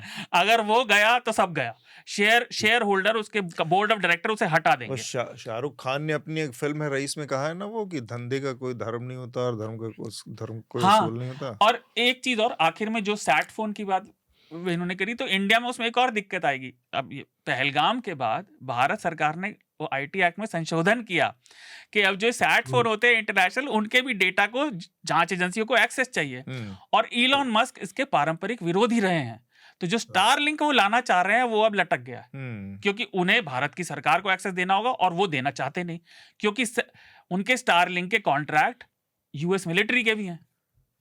ठीक बात। तो हमारे साथ ये जो डेटा शेयरिंग जो है, ये जो ट्रेड एग्रीमेंट में एक, अब ये जो अमेरिका जो डिस्कशन जो कर रही है, पीयूष गोयल जो, हाँ, ये भी एक बहुत ही एक सीक्रेसी में पूरा ये चल रहा है। और इसमें बड़े बड़े मुद्दे हैं, जो डेटा कहाँ रखा जाएगा, जो डेटा वो भी है। यस, Amazon और ये बड़ी बड़ी जो अमेरिकी कंपनी है, जो वीजा, वो तो अपना डेटा वहीं रखना चाहती है, सर्वर। और इंडिया ये कह रहा है कि डेटा लोकलाइजेशन, डेटा सब यहाँ होना चाहिए। हमारा डेटा इंडिया यहाँ का हो। पूरा जो इंडिया का जो पूरा एक आर्टिफिशियल इंटेलिजेंस जो डेटा फैक्ट्री, जो मुकेश अंबानी ने कहा कि हजारों डेटा फैक्ट्रीज इंडिया में होंगी, और India will be the biggest data generator and data के जरिए इंटेलिजेंस जनरेटर, आर्टिफिशियल जी, वो उस चीज का भी कुछ हमें अभी तक कोई अंदाजा नहीं है। वो अमेरिका तो अपना डेटा वहीं रखेगा, वो यहाँ पे नहीं रखेगा, तो उसमें भी कोई क्लैरिटी नहीं है। अच्छा, इसमें एक चीज और हम थोड़ा सा बात कर ले अगर इंडिया के पर्सपेक्टिव से थोड़ा सा, क्योंकि लगातार अब इसके बाद एक बार फिर से ये बहस शुरू हो गई है। प्रधानमंत्री अपने हर मंच से कह रहे हैं, बयान दे रहे हैं कि स्वदेशी अपनाओ और विदेशी को खारिज करो। और उन्होंने तो यहाँ तक बढ़ के कह दिया कि गणेश जी बाहर से आ रहे थे, हालांकि उन्होंने चीन का नाम नहीं लिया। इशारे इशारे में उन्होंने कहा कि गणेश जी छोटी आंखों वाले आ रहे हैं। तो ये उन्होंने कहा, और ये अपने आप में, मतलब इसको पॉलिटिकल पार्टियां इशू भी बना रही हैं। ये अपने आप में एक तरह का रेशियल कमेंट है, छोटी आंखों वाले गणेश जी, नस्लभेद है, नस्ली कमेंट है। प्रधानमंत्री को कई बार इग्नोरेंस में बहुत सारी बातें कहते हैं, उनको अंदाजा नहीं होता। एक तरफ वो जा रहे हैं नॉर्थ ईस्ट का अपना कॉन्फ्रेंस कर रहे हैं, और दूसरी तरफ वो कह रहे हैं कि वो छोटे, अब वो टेक्निकली छोटी आंख वाले में कोई भी हो सकता है। मेरी भी आंखें छोटी है, है ना? अब आप केवल ये मान के कहें, या तो आप फिर चाइना नाम ले लें। वाले तो जापान भी छोटी आंख वाले बुलेट ट्रेन बना रहे हैं। हमारे पूरे नॉर्थ ईस्ट में जो लोग हैं, आप उनको क्या करेंगे? उनके गणेश जी नहीं है, मतलब आप यही कह रहे हैं ना टेक्निकली, कि भाई वो जो नॉर्थ ईस्ट के साथ वहां पे जो लोग रह रहे हैं, या उस तरह के जो उसमें, उनके गणेश जी नहीं, यही आप कह रहे। एनीवे, तो ये जो पूरी की पूरी बहस चल पड़ी है स्वदेशी की, क्या भारत इस स्थिति में है अब कॉम्पीट करना, या एक मजबूरी में ही सही वह उस दिशा में बढ़ रहा है कि अब एक बड़े मैन्युफैक्चरिंग हब के तौर पर अपने को डेवलप करने के अलावा, क्योंकि दुनिया इस समय इतनी स्कैटर्ड हो गई है, इतनी उछाल पछाड़ में घिरी हुई है, चाहे वो अमेरिका हो, चाइना के साथ हमारे दूसरे तरह से रिश्ते बहुत टाइट हैं। ऐसे में कोई और ऑप्शन नहीं बचता, अब इसमें इस दिशा में वास्तव में मैन्युफैक्चरिंग हब बनने के लिए बनना ही पड़ेगा। ये मोदी जी का जो स्टेटमेंट है, ये बहुत बहुत डेंजरस है और इररिस्पॉन्सिबल भी है जी।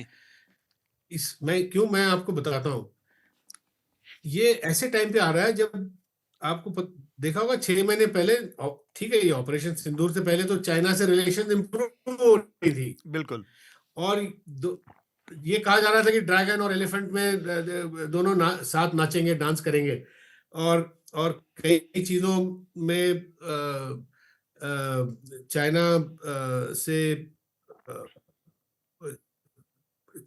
मतलब इन्वेस्टमेंट वगैरह, टेक्नोलॉजी वगैरह लेने की बात भी हो रही थी। और ये बिल्कुल एकदम से ये मोदी जी ने स्टेटमेंट ऐसा दिया है, ये बिल्कुल डोमेस्टिक कॉन्स्टिट्यूंसी के लिए दिया है। ये एक किस्म से एक इमोशनल, एक स्वदेशी है। आप ये सोचिए, स्टेटमेंट ये दे रहे हैं और अमेरिका से फ्री ट्रेड, मतलब बायलैटरल ट्रेड एग्रीमेंट साइन करें, जिसमें कई चीजें जीरो ड्यूटी में आएगी, इंक्लूडिंग एग्रीकल्चर प्रोडक्ट्स, जो किसानों ने ऑलरेडी जिसके खिलाफ आंदोलन किया। प्रोटेस्ट शुरू कर दिया है। तो आप कैसे बोल रहे हैं फॉरेन नहीं लाएंगे? और अब चाइना से हिंदुस्तान में आज की तारीख में चाइना के रॉ मटेरियल और इंटरमीडिएट गुड्स के बिना मैन्युफैक्चरिंग हो ही नहीं सकती। और जो इन्होंने जो मेक इन इंडिया की जो कोशिश करी है पिछले 6-7 सालों में, उसमें बहुत लिमिटेड सक्सेस हुआ अभी तक। एक बड़ा सक्सेस ये बताते हैं कि आईफोन बना रहे हैं, उसकी भी सारी जो चाइना से वो आ रही है, जो इनपुट्स, जो सारी जो पार्ट्स चाइना से आ रही है, असेंबल हो रही है, और वैल्यू ऐड उसमें केवल 2-3% है। अब ये मान के चलिए $16 बिलियन ये जो अपना बड़ा सक्सेस बता रहे हैं, जो यूएस में एक्सपोर्ट कर रहे हैं, वो सारी चाइना से इंपोर्ट लाके, और एप्पल के जो वेंडर्स हैं, फॉक्सट्रॉन और जो भी पेक्ट्रॉन वगैरह साउथ में उन्होंने सेटअप किया है, वो अब ट्रम्प ने एक पानी फेरने की बात करी है कि भाई एप्पल यहाँ बनाएगा तो जो इंडिया से आ रहा है मैं उस पर 25% टैरिफ लगाऊंगा। अच्छा, वो ट्रम्प टैरिफ लगा सकता है 25%, उस पर कोई रोक नहीं है, उतना पावर तो उसके पास है। मैं आपसे ये भी कहूंगा, क्योंकि कोई क्लैरिटी नहीं है, इन्वेस्टमेंट भी नहीं आएगा। देखिए एफडीआई जो है, आपने हाल ही में देखा होगा, जो 2024-25 में एफडीआई जो नेट एफडीआई इनफ्लो ऑलमोस्ट 0 के करीब हो गया है। और एफडीआई फ्लो जनवरी तो से मार्च सबसे कम हो गया है इस समय, पिछले 10 सालों में लगातार सबसे नीचे गया है। हाँ? एफडीआई फ्लो नीचे सबसे 10 नीचे सालों में गया है। सबसे नीचे चला गया है। नेट एफडीआई फ्लो नीचे गया है, और इस पे वित्त मंत्री ने अपने कल रिपोर्ट छपी अखबारों में, वित्त मंत्रालय ने अपने एक मंथली रिव्यू में कहा कि ये चिंताजनक है, इस पे इंक्वायर करना पड़ेगा कि क्यों इतना नीचे जा रहा है। इसका कारण मैं आपको सिंपल ये बताऊं कि आप जैन और मार्च के बीच में आप देखिए, ग्रॉस एफडीआई भी 25% नीचे गिरा है। वैसे ग्रॉस एफडीआई पहले तो बढ़ रहा था, जो नेट और ग्रॉस में फर्क होता है, ग्रॉस में जो एफडीआई आता है और नेट आप कैलकुलेट करते हैं, जो विदेशी कंपनी बेच के पैसा बाहर ले जा रही है, वो ग्रॉस से उसको घटाते हैं। जो भी है, मतलब नेट एफडीआई ही मेरे हिसाब से एक मैक्रो इंडिकेटर है, क्योंकि जैसे आप बैंक में पैसा, आपके बैंक में पैसा आता है और आप विड्रॉल भी होता है, तो आप साल के एंड में यही देखते हो ना कि नेट आया कितना और विड्रॉल घटा के फिर आप नेट देखते हो कितना बचा हुआ है। तो net FDI is the main indicator. हालांकि ये सरकार अपना नैरेटिव बनाने के चक्कर में ग्रॉस एफडीआई की बात कर रही है, वो उस पर आप ध्यान मत दीजिएगा। मगर मैं ये कह रहा हूं कि अभी अगले 6-8 महीने में सारे अर्थशास्त्री बोल रहे हैं, इंडिया के भी और अमेरिका के भी, कहीं पे कोई इन्वेस्टमेंट नहीं होगा। सारी बहुराष्ट्रीय कंपनियां ये वेट कर रही हैं कि भाई ये टैरिफ किस तरह, किस पे कहाँ लगेगा, कैसे लगेगा, और ये मामला और उलझता जा रहा है, कोर्ट में चला गया जैसे आप बता रहे हो। तो मुझे तो डर है कि इस साल जो एफडीआई, जो फॉरेन इन्वेस्टमेंट का मामला जो है, बिल्कुल 0 के बराबर होगा मेरे हिसाब। प्राइवेट डोमेस्टिक इन्वेस्टमेंट भी लोग नहीं करेंगे क्योंकि अनसर्टेनिटी है। ठीक बात है। क्योंकि सारी जो कंपनियां भी कैलकुलेट कर रही है कि टैरिफ आएगा तो हम पे कितना नुकसान होगा, हम कितना निर्यात कर पाएंगे, उस हिसाब से हम आयात करेंगे, जो भी है, और उस हिसाब से इन्वेस्टमेंट करेंगे, एक्स्ट्रा इन्वेस्टमेंट। शार्दुल, आपको इसमें कुछ ऐड करना है? नहीं, मुझे आपके ऊपर आऊं उससे पहले हमारे साथ जगदीश कृष्णा स्वामी जुड़ चुके हैं, जो कि school of environment and sustainability से जुड़े हैं, Indian institute of human settlement में डीन हैं। बहुत बहुत स्वागत है जगदीश आपका।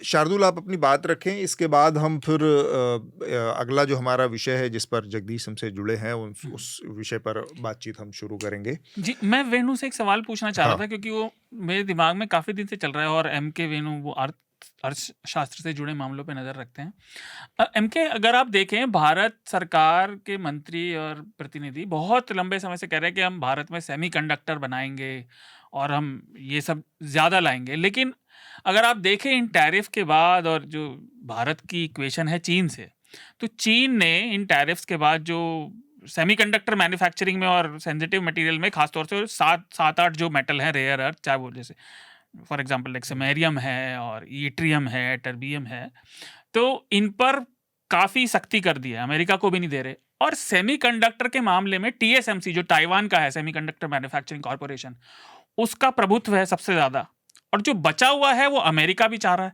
तो भारत सरकार का ये दावा कि हम सेमीकंडक्टर मैन्युफैक्चरिंग में तेजी से भारत आगे बढ़ेगा, मेरे बहुत ज्यादा मुझे समझ नहीं है, पर मुझे लगता तो नहीं। आप अमेरिका से कैसे compete करेंगे जब चाइना भी आपके खिलाफ है, और ताइवान में जो है वो अपना केवल बिजनेस बचाने के लिए यूएस में तो इन्वेस्ट कर रहे हैं, लेकिन वो भारत में क्यों करेंगे, क्योंकि वो अपने यहाँ रखना चाहते हैं। ताइवान की इकोनॉमी का बैकबोन है सेमीकंडक्टर मैन्युफैक्चरिंग। बिल्कुल। देखिए, ट्रम्प के आने के बाद सारी चीजें बदली हैं। जब बाइडेन जब था तब भारत को थोड़ी सी आशा थी कि कुछ सेमीकंडक्टर, जो मोदी जी वहाँ यूएस गए थे बाइडेन के टाइम, तो कुछ एग्रीमेंट उन्होंने किया था कि सेमीकंडक्टर के डिजाइन को लेके कुछ कंपनियां यहाँ आएगी, जॉइंट वेंचर करेंगी। मगर और लोकल टाटा, पहले तो उन्होंने वेदांत से कोई गुजरात में बड़ा प्रोजेक्ट शुरू करवाया, बाद में वो भी गिर गया क्योंकि फॉरेन कोलैबोरेटर ठीक नहीं था, उसमें आदमी ठीक नहीं मिला। तो इनके पास तो टेक्नोलॉजी है नहीं। अभी क्या हो रहा है कि मैं देख रहा हूँ कि ये ट्रम्प के आने के बाद, और ट्रम्प ने जो टैरिफ वॉर के जरिए जो तनाव पैदा किया है, इसकी वजह से इकोनॉमिक नेशनलिज्म जो है और बढ़ गया है। और आप सही कह रहे हो, चाइना और जापान भी एक सेमीकंडक्टर पावर है, और ये सब अब अपनी टेरिटरी को कंसोलिडेट करेंगे। अभी इस वक्त कोई बाहर जाके इन्वेस्ट नहीं करेगा। मैं नहीं मानता कि अमेरिका इंडिया में आके कोई सेमीकंडक्टर प्लांट पे पैसा लगाएगा। इस वक्त ट्रम्प तो ये तो जब ट्रम्प जो इंडिया में आईफोन बन रहा है, उसी को ट्रम्प कह रहा है कि आप उसको टिप आप लेके आओ, तो सेमीकंडक्टर प्लांट तो ट्रम्प होने नहीं देंगे। और ये आप मान के चलिए कि इंडिया का डिपेंडेंस अब सेमीकंडक्टर पे, चिप्स के मामले में एक यूएस पे रहेगा। एक किस्म से इंपोर्ट करने के मामले में अपना यहाँ पे फैक्ट्री लगाना, और उसमें एक्सपेंसेस भी बहुत हैं, और वो सारी चीजें अब मुश्किल होगा जी। राजीव बजाज ने ये जो नया किस्म का एक हाईटेक नेशनलिज्म जिसे मैं बोलता हूँ, एक हाईटेक कोल्ड वॉर भी चल रहा है चाइना और अमेरिका के बीच। ये राजीव बजाज ने एक इंटरव्यू दिया था सीएनबीसी को भी एक दो हफ्ते पहले। उसमें उन्होंने साफ बोला कि इंडिया का ईवी इलेक्ट्रिक व्हीकल इंडस्ट्री ठप एकदम बंद हो जाएगा, क्योंकि चाइना ने थ्रेटन किया है कि जो एक रेयर मैग्नेट है, जी, जो मोटर में लगता है, जी बैटरीज में, वो उस पर उन्होंने अंकुश लगा दिया एक्सपोर्ट पे।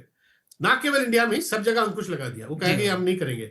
और चाइना 80% रेयर अर्थ्स, जो ईवी से related rare earths supply chain, उस पर कंट्रोल करती है। तो आप सोचिए कहाँ किस स्थिति में हम जा रहे हैं, जबकि सारी दुनिया ईवी की तरफ जा रही है, और EV is the future of the auto industry.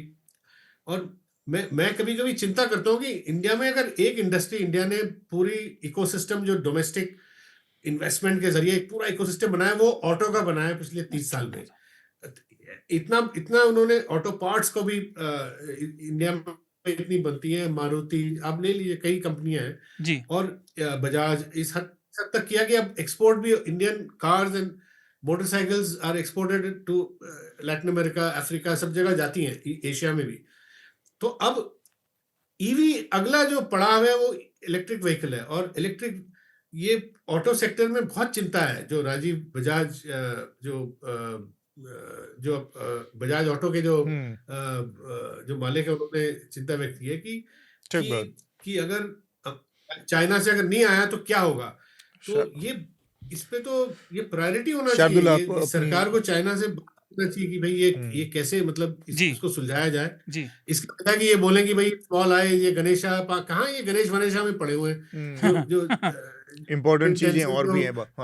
जो छोटे मोटे जो चीजें आती है, जो ट्रेडर्स आपने देखा होगा जो दुकानों में बिकती हैं, मोदी जी उस पे मोदी जी फोकस रखा हुआ है, स्मॉल लाइट गणेशा पे, जबकि उन्हें बात करनी चाहिए चाइना से ईवी टेक्नोलॉजी के बारे में, इन्वेस्टमेंट्स के बारे में, ईवी किस तरह यहाँ लाया जाए। मैं बस इतना कहूंगा अंत में, देखिए कि ये सेमीकंडक्टर जो वाली बात है, वो यूएस ताइवान को तो फोर्स कर रहा है, एनवीडिया का और AMD का प्रोडक्शन यूएस में लगाने के लिए, लेकिन भारत में तो वो नहीं करेगा। दूसरी चीज़ आप देखिए कि ये सब लड़ाइयों के बाद और ट्रंप ने जो नेटो पे किया है, अगर आप रक्षा मामलों से देखें तो EU पूरा यूरोप में फिर से वो अपनी सेनाओं को और अपने आयुधों को, अस्त्र शस्त्रों को फिर से मैन्युफैक्चरिंग बढ़ा रहे हैं। तो इस पूरी दुनिया में जो डिफेंस सेक्टर है, डिफेंस सेक्टर पूरी तरह से रीस्ट्रक्चर हो रहा है और उसमें भी रेयर अर्थ मटेरियल चाहिए होते हैं। और इस वजह से EU ने अभी डील करी है चीन से, जो चीन ने उनके लिए थोड़ा सा लगाम ढीली करी है जिससे उन्हें रेयर अर्थ मटेरियल मिले।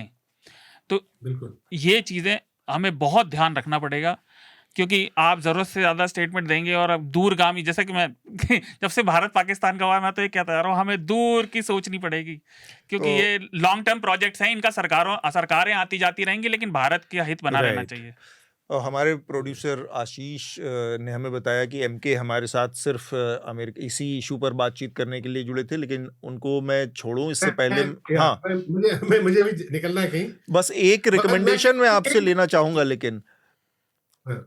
MK एक रिकमेंडेशन आप करें जरूर हमारे जो श्रोता हैं और जो दर्शक हैं उनके लिए, कुछ कोई फिल्म या कोई डॉक्यूमेंट्री या कोई किताब या कोई आर्टिकल या कोई मैगजीन, कुछ भी जो कि आपको लगता है कि हमारे जो दर्शक हैं या श्रोता हैं उनको देखना, पढ़ना, सुनना चाहिए। देखिए, मैं पिछले दिनों में मैं ना कोई किताब रेकमेंड करूंगा ना कोई आर्टिकल। मैं आपके श्रोताओं से केवल ये कहूंगा कि अमेरिका के जो एक बहुत जाने माने अर्थशास्त्री हैं और जो जियोपॉलिटिक्स के भी एक विशेषज्ञ हैं, जेफरी सैक्स। यस। आप जेफरी सैक्स ने 2 महीने पहले एक यूरोपियन पार्लियामेंट को 1 घंटे का एक उन्होंने वो दिया था कि दुनिया किस तरफ जा रही है और किस तरह की रीअलाइनमेंट्स हो सकती हैं। वो पूरे जो यूरोपियन पार्लियामेंट, जो यूरोप के जो पार्लियामेंट मेंबर्स उनको सुन रहे थे, और उन्होंने वो जो इंटरेक्शन था उससे मैंने खुद बहुत सीखा कि अब ये क्या होने जा रहा है आगे जाके।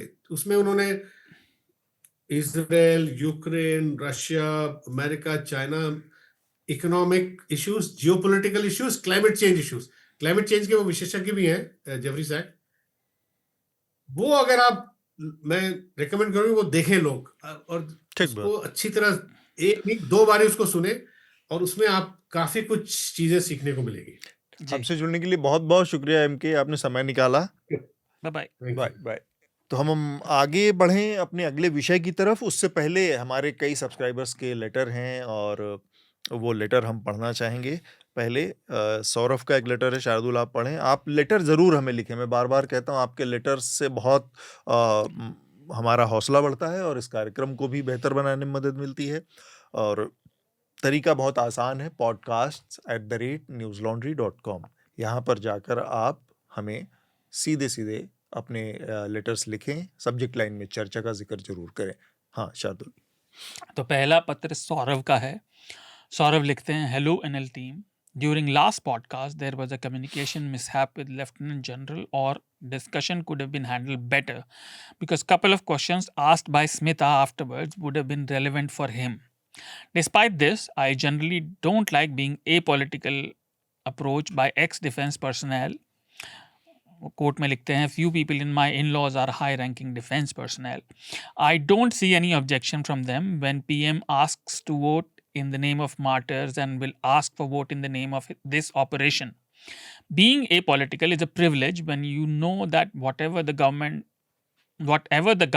your lifestyle is not going to be affected. That's why we see political awareness among rural people, because they are affected the most by the government choice decisions. Keep up the good work. तो बिल्कुल ठीक बात है सौरभ की ये जो बात है कि अमूमन जो एपॉलिटिकल होने की जो चॉइस है वो बहुत ही प्रिविलेज उससे जुड़ी हुई है। आपका एक्सपोजर अगर उस तरह का है और आप उसके रिसीविंग एंड पे हैं, तब आप उसको आंख बंद कर इस तरह से सुविधाजनक तरीके से बाईपास नहीं कर सकते। और लेफ्टिनेंट जनरल वाला जो पूरा प्रकरण था उस पर हमने पिछली बार काफ़ी बात की थी। उनको उस पे और क्या ज़्यादा बात करने का कोई मतलब है नहीं। जी, अगला पत्र वत्सल का है। वत्सल लिखते हैं, पिछले कुछ हफ्तों में मेरे पत्र शायद आप तक पहुंचे नहीं थे या किसी कारण से पढ़े नहीं गए। उम्मीद है ये पत्र आप तक जरूर पहुंचेगा। मैं चर्चा का नियमित श्रोता बन चुका हूं और साप्ताहिक रूप से इसकी राह देखता हूं। यहाँ बातचीत और विमर्श का तरीका मैं काफ़ी पसंद करता हूँ, खासकर कि पर्यावरण जैसे मुद्दों पर आपका खास ध्यान, जो कि अक्सर मुख्य खबरों में कहीं दबकर रह जाता है। मेरी बस एक शिकायत है कि एपिसोड और लंबा क्यों नहीं होता।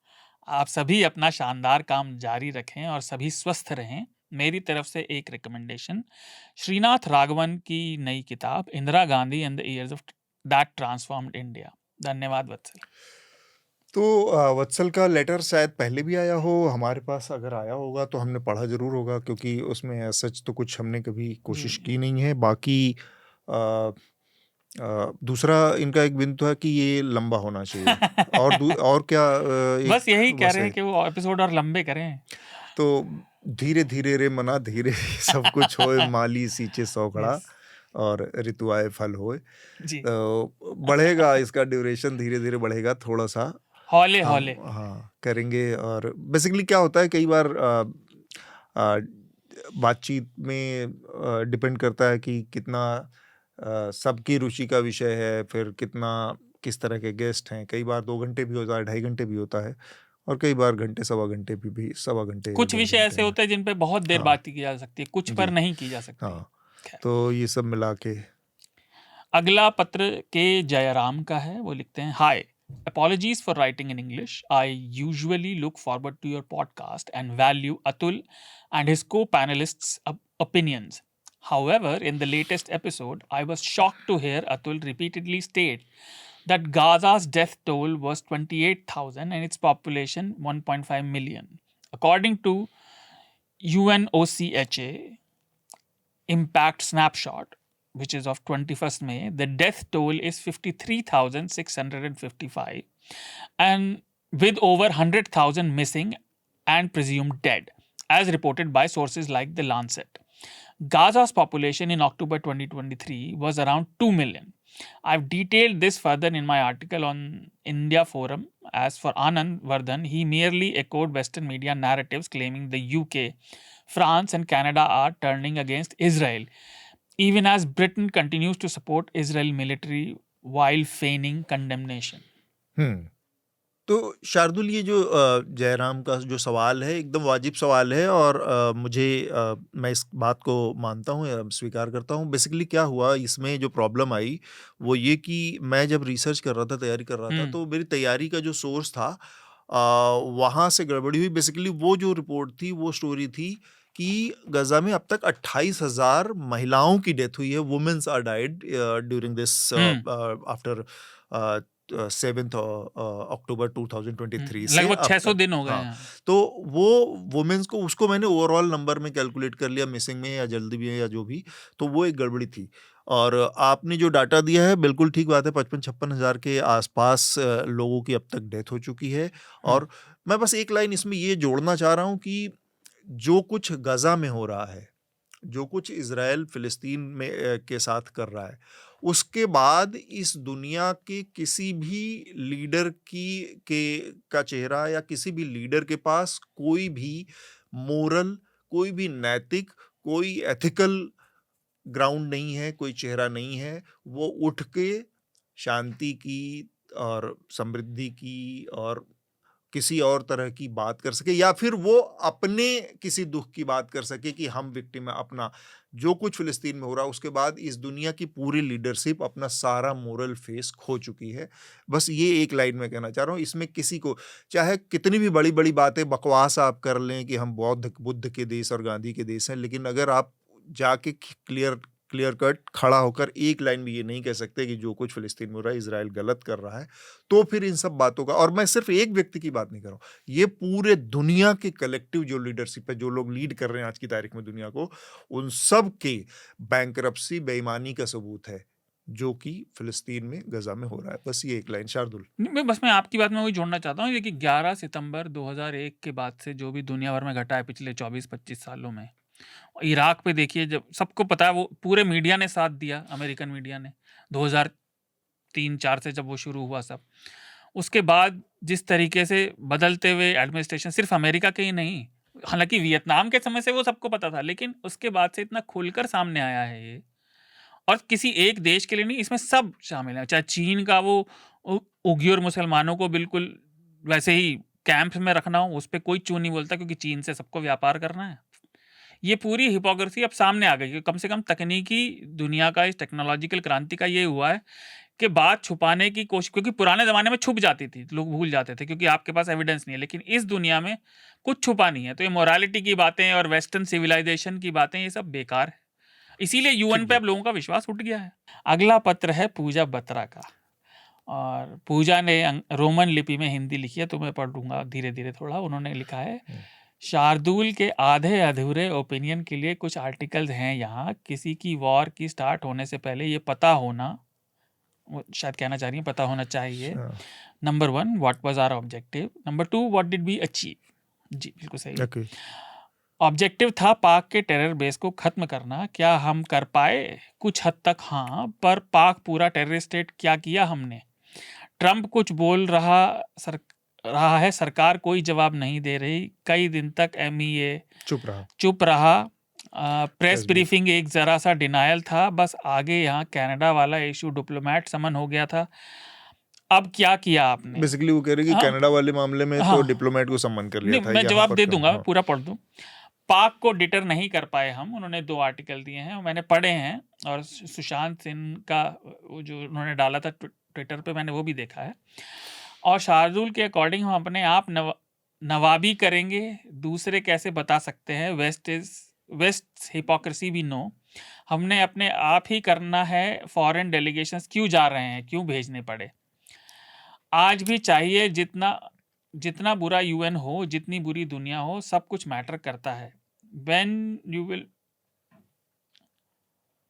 will west problem is not our problem, what will Europe say? your problem is not our problem। अच्छा, जो पश्चिम कह रहा है वो हमारी चिंता नहीं है। लेजर शार्दुल, एक ओपिनियन और है मनीषा और अतुल के लिए। बरखा दत्त का रोल आप लोग क्यों नहीं ऑब्जर्व करते? She is jingoistic on blood, some things are shifting.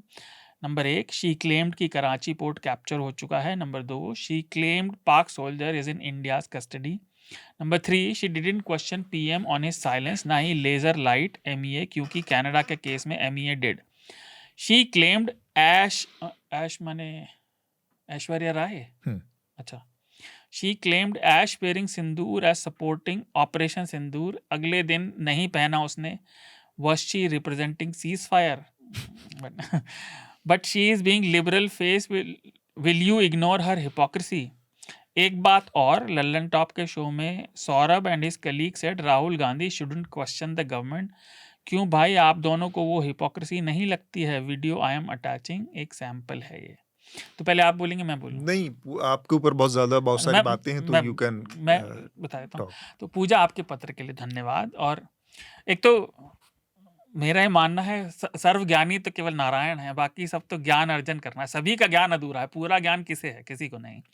तो पहली बात तो ये। दूसरा, हमारा ऑब्जेक्टिव था उन टेरर साइट्स पे अटैक करना, उन्हें तबाह करना, वो हमने किया, और पहले से बेहतर हुआ। क्योंकि आपको पहले वाला याद हो, जब कैप्टन अभिमन्यु पकड़े गए थे तो हमारी मिसाइल रेंज छोटी पड़ गई थी।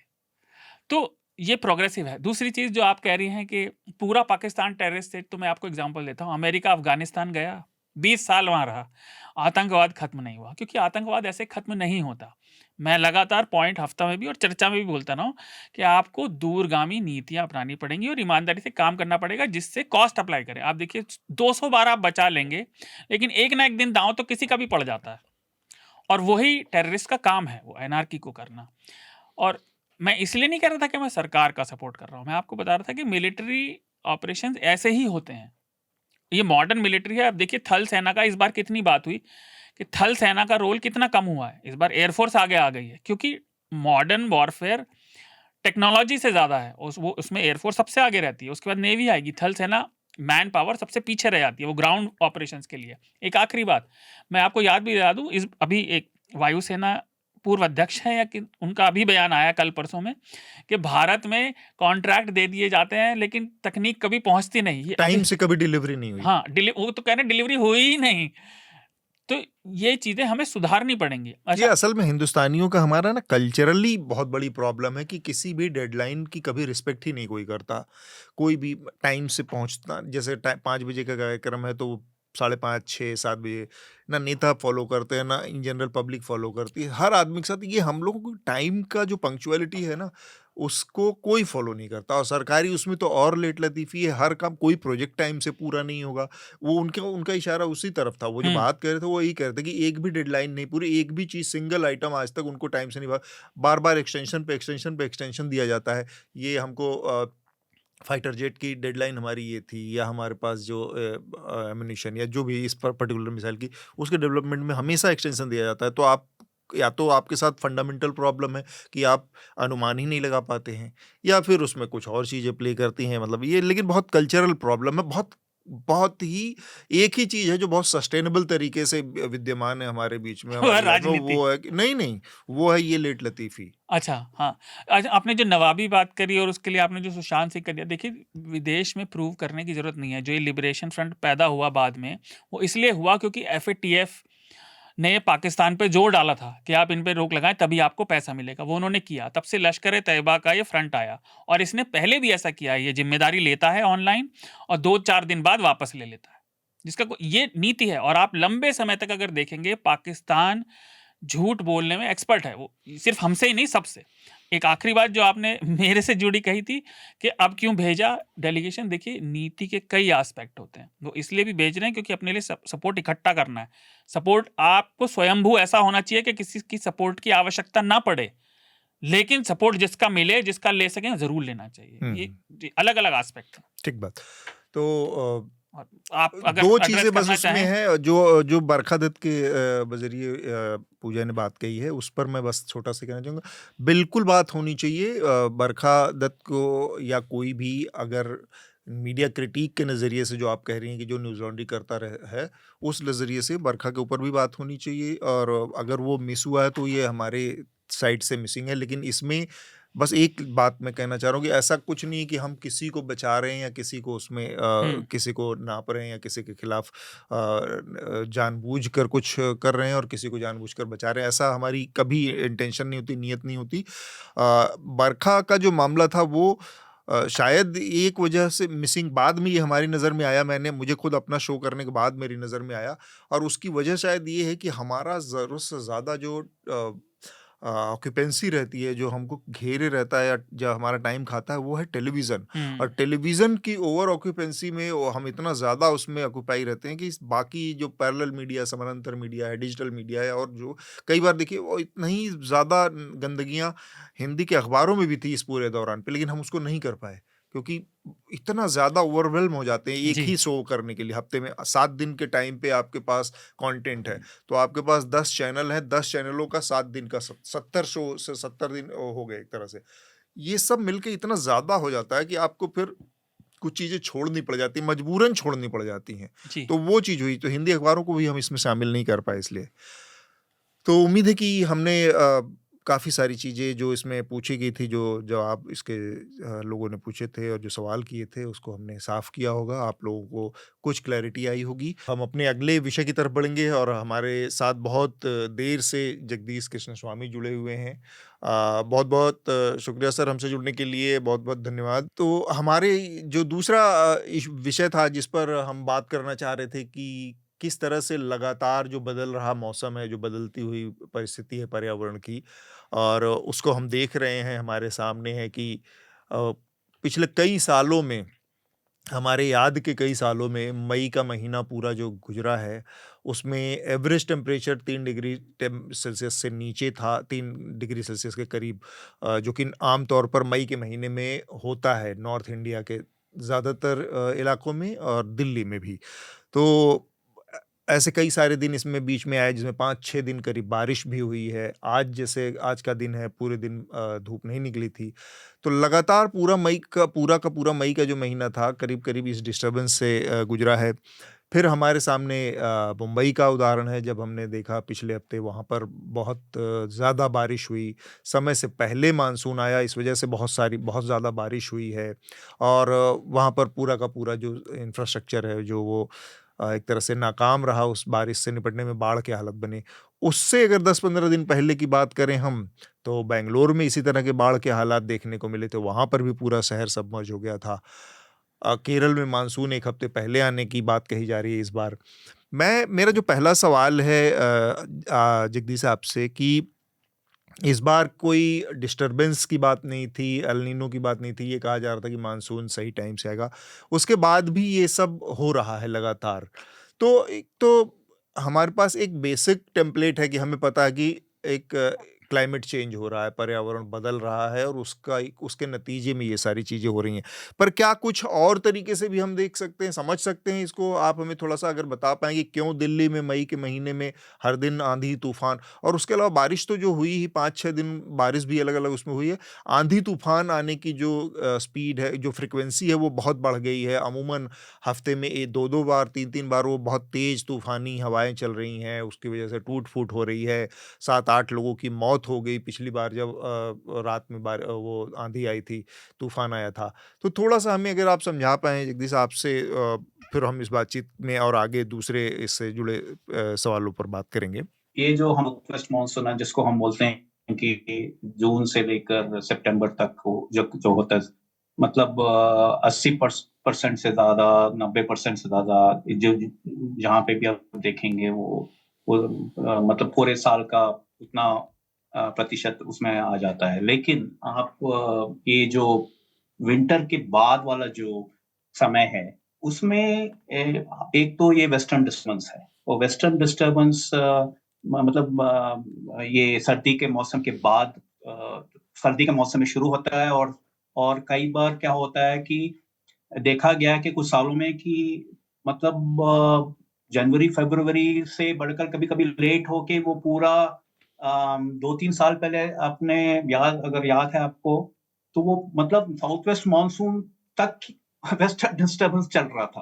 तो मतलब इतना बारिश हुआ वेस्टर्न डिस्टर्बेंस से जी, जी। कि उसके बाद मानसून आने वाला था, तो काफ़ी लोग घबरा गए कि अभी से इतना मतलब पानी गिर गया, तो उसके बाद जब साउथ वेस्ट मानसून शुरू होगा तो क्या होगा? लेकिन उतना नुकसान बाद में नहीं हुआ, लेकिन वेस्टर्न डिस्टर्बेंस से उत्तराखंड में और हिमाचल में बहुत नुकसान हुआ था। तो ये वेस्टर्न डिस्टर्बेंस ये जो फिनोमेना है, इसका जो पानी है, ये वहाँ से बाहर से आता है, मेडिटेरेनियन, अटलांटिक, उस वहाँ से ये जो हवा लेकर यहाँ भारत तक ले आता है, और इसका जो डामाडोल है थोड़ा बहुत कुछ सालों में थोड़ा अलग से होने लगा है। तो एक तो वेस्टर्न डिस्टर्बेंस का मतलब अहमियत तो है, क्योंकि उससे काफ़ी फ़ायदा भी होता है। जी। लेकिन अगर गलत टाइम पे जैसे फसल उगाया हुआ उस वक़्त अगर मतलब भारी वर्षा होने लगी, तो उससे काफ़ी नुकसान भी हुआ है। तो जी। एक तो ये है। दूसरा ये मैडन जूलियन ऑसिलेशन है। अब जैसे हमारा जो मानसून है, इसमें 2-3 ये जिसको टेलीकनेक्शंस बोलते हैं, मतलब दूर-दराज समुद्र में और हवा का जो इंटरैक्शन है, प्रेशर है, टेम्परेचर है, मतलब सी सरफेस टेम्परेचर जितना वो गर्म हो रहा है या घट रहा है, उससे ये आपका जो पैसिफिक ओशन का जो एरिया है, वहाँ से शुरू होता है आपका ये एल नीनो, ला नीनिया वाला एल्निनो फिनोमेना। अब जिस टाइम पे एल नीनो होता है, जैसे भारत में एल नीनो के वजह से मानसून थोड़ा घट जाता है, और ला नीना उसका जो दूसरा फेज है, उसमें थोड़ा ज़्यादा बारिश हो सकता है। लेकिन अच्छा। हर साल इसका कनेक्शन नहीं रहता है। कुछ सालों में एल नीनो होने के बावजूद ये इंडियन ओशन डाइपोल आ जाता है, वो कॉम्पेंसेट कर सकता है, क्योंकि जब इंडियन ओशन डाइपोल मतलब ये वेस्टर्न इंडियन ओशन और ये पश्चिम इंडियन ओशन और पूर्व इंडियन ओशन के बीच का जो फिनोमेना है, वो कॉम्पेंसेट कर सकता है अगर हमारा एल नीनो का डिप्रेसिंग इफेक्ट हुआ मानसून पे। तो ये मैडन जूलियन ऑसिलेशन जो बोला जा रहा है कि ये जो इस साल जो हो रहा है, वो शायद उसका भी उसके वजह से भी हुआ है। तो वो तो इक्वेटर के आसपास वो पश्चिम से पूर्व की तरफ वो पूरा विंड और प्रेशर और उसका मूवमेंट चल रहा है, और उसके वजह से बोला जा रहा है कि मतलब अपना 8 दिन पहले ही मानसून शुरू हो गया था। जी। और उसके वजह से फिर टेम्परेचर भी घटा है। कुछ इलाकों में, और मुंबई में बारिश का ये सब हुआ है। लेकिन हम जो शहरीकरण के वजह से जो जैसे जो बारिश का पानी ये मिट्टी में सीपने की जो क्षमता है वो तो खत्म हो जाती है शहरीकरण से। खत्म हो गई, बिल्कुल। तो अगर आपके पास एक शहर में 10-20 mm भी गिर जाए 1-2 घंटे में, 2-3 घंटे में, हाँ। तो शहरीकरण के वजह से तो उतना भी वो उसका जो इंफ्रास्ट्रक्चर वो सह नहीं पाएगा। तो ये बोलना कि बारिश के वजह से फ्लडिंग हो रहा है शहरों में, ये कुछ हद तक ठीक है। लेकिन जो जिस तरह का शहरीकरण कर रहे हैं, और हमने जैसे नदी नालों का मतलब इंक्रोचमेंट किया है, जो वेटलैंड एरिया है वो कम हो गया है, और जो शहर का जो एरिया जहाँ पे ग्रीन स्पेसेस हैं, जहाँ पे बारिश का पानी सीप सकता था, वो नहीं हो पा रहा है। तो ये भी वजह है कि फ्लडिंग हो रहा है। ये नहीं कि सिर्फ बारिश ज्यादा होने से, क्योंकि आपको याद होगा कि कुछ साल पहले मुंबई में एक दिन में 900 mm से ज्यादा गिरा था। वो तो पूरा तबाही मच गया था। राइट, बिल्कुल।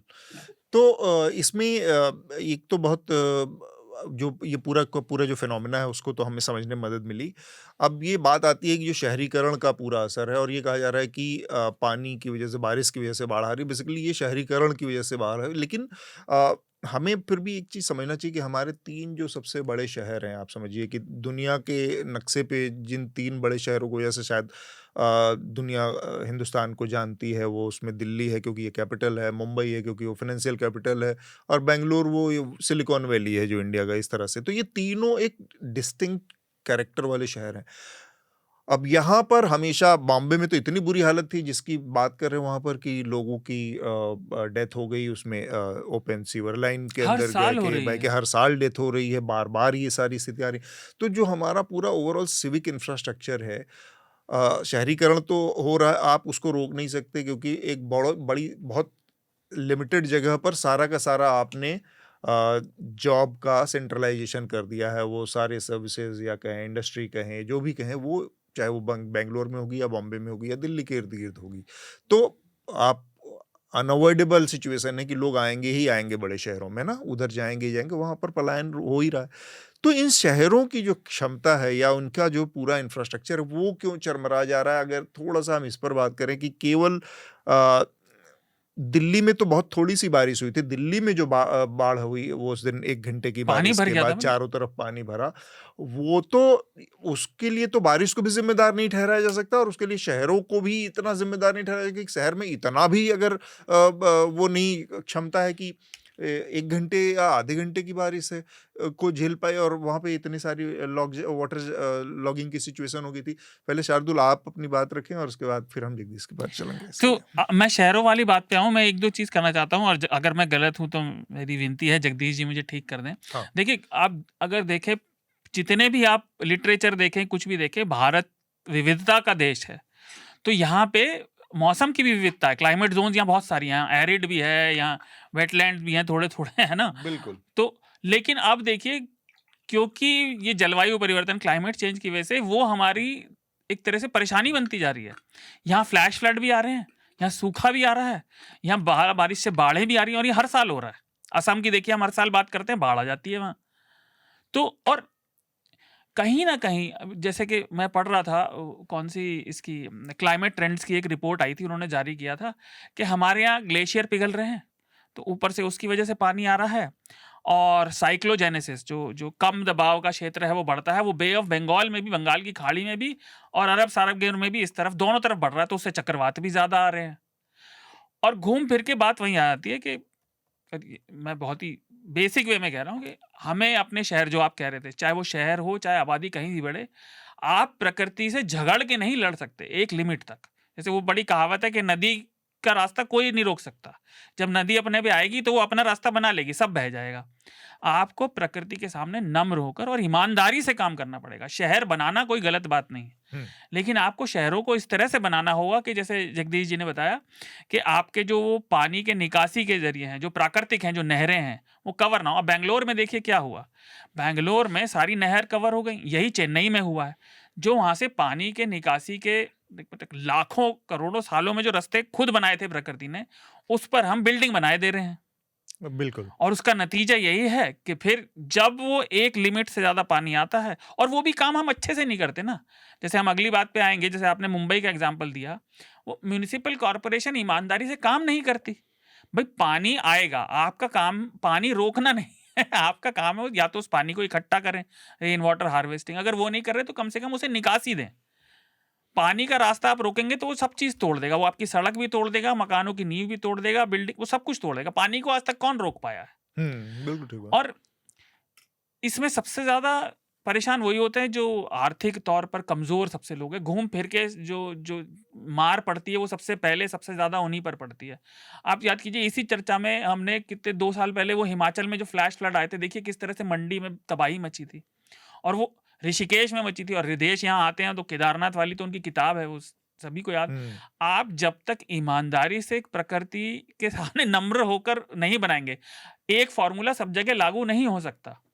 आपको वो जो विकास है सो कॉल्ड, उसको इस तरह से करना होगा कि जब प्रकृति का थोड़ा मूड बिगड़े तो आप उसे झेल पाएं, आप उसके रास्ते में खड़े ना हो बिल्कुल तबाही को झेलने के लिए।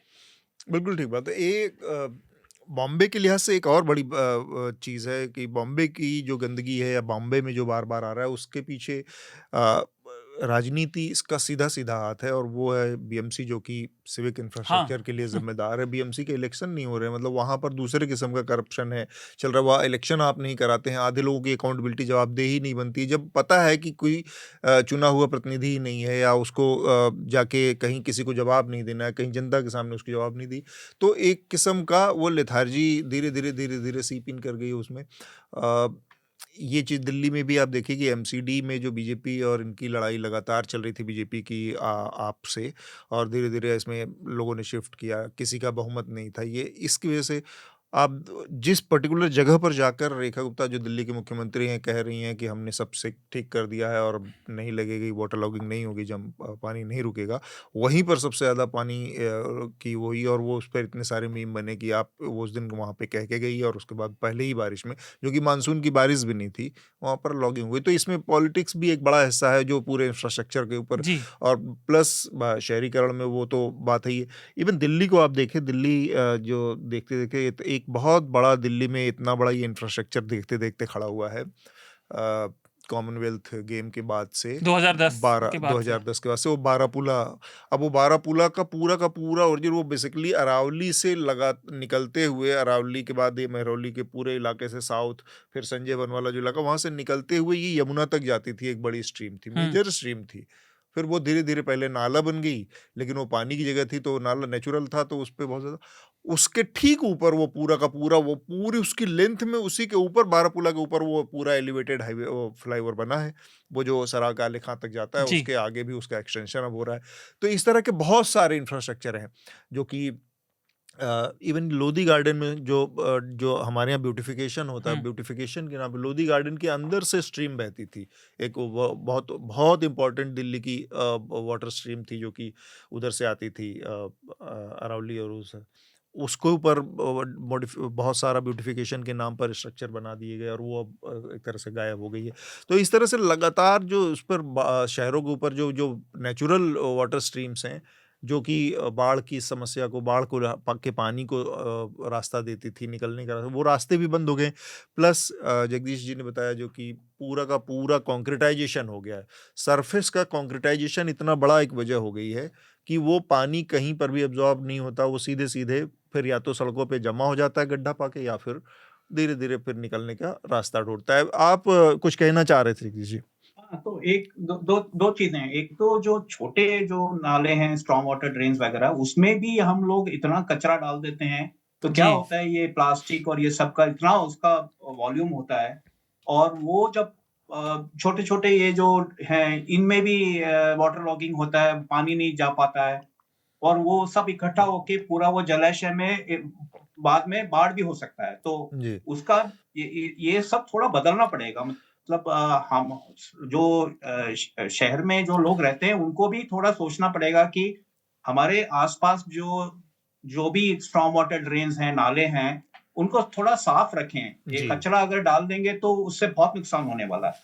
और एक तो ये है, और दूसरा मैं एक और उदाहरण देता हूँ आपको।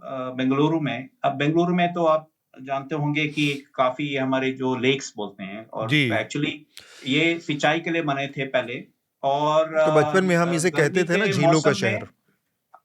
में, गर्मी के मौसम में पानी को सिंचाई के लिए छोड़ देते थे। तो उसके बाद जब बारिश होता था तो वो जो ये जो वॉल्यूम था वो मतलब बारिश का जो पानी है वो वहां पे भर वापस जाता। उसमें फिल हो सकता था। पर अभी क्या हुआ है कि सिंचाई तो बंद हो गया है, वो तो मतलब वहां पे खेती बाड़ी तो नहीं है, शहर के आसपास थोड़ा दूर जाना पड़ता है। तो ये जो कुछ इलाकों में बेंगलुरु में पूरे साल पानी का लेवल हाई रहता है, और जब बारिश होता है तो उसके लिए जगह, वहां पे जगह नहीं है स्टोर करने के लिए। तो कुछ बेंगलुरु में कुछ जगहों में हमें ये जो लेक्स हैं उनको आधा खाली रखना पड़ेगा। जी। और अभी क्या हो रहा है कि जो सीवेज वगैरह है, ट्रीटेड अनट्रीटेड, उसको लेक्स में स्टोर किया जा रहा है। तो उसके वजह से क्या होता है कि कोई बफर वॉल्यूम बचा ही नहीं है स्टोर करने के लिए जब बारिश का टाइम होता है। तो ये थोड़ा सोचना पड़ेगा कि हर जगह पे मतलब जो वाटर बॉडी है उसको पूरे साल अगर उसको आप ये पूरा मतलब लेवल हाई रखेंगे तो आपके पास क्षमता ही नहीं है उसको अब्सॉर्ब करने का जो बारिश होने वाला है। बिल्कुल। तो ये सब थोड़ा बहुत सोचना पड़ेगा कि कुछ इलाकों में हमें अलग से सोचना पड़ेगा। और आप बता रहे थे कि प्रकृति के साथ काम करना चाहिए, तो इसको नेचर बेस्ड सॉल्यूशन का मतलब ये टर्म बहुत अभी फैला है सब जगह दुनिया भर में। जी। और इसको हम भारत सरकार इसको प्रेफर करती है कि हम बोले इकोसिस्टम बेस्ड एडेप्टेशन।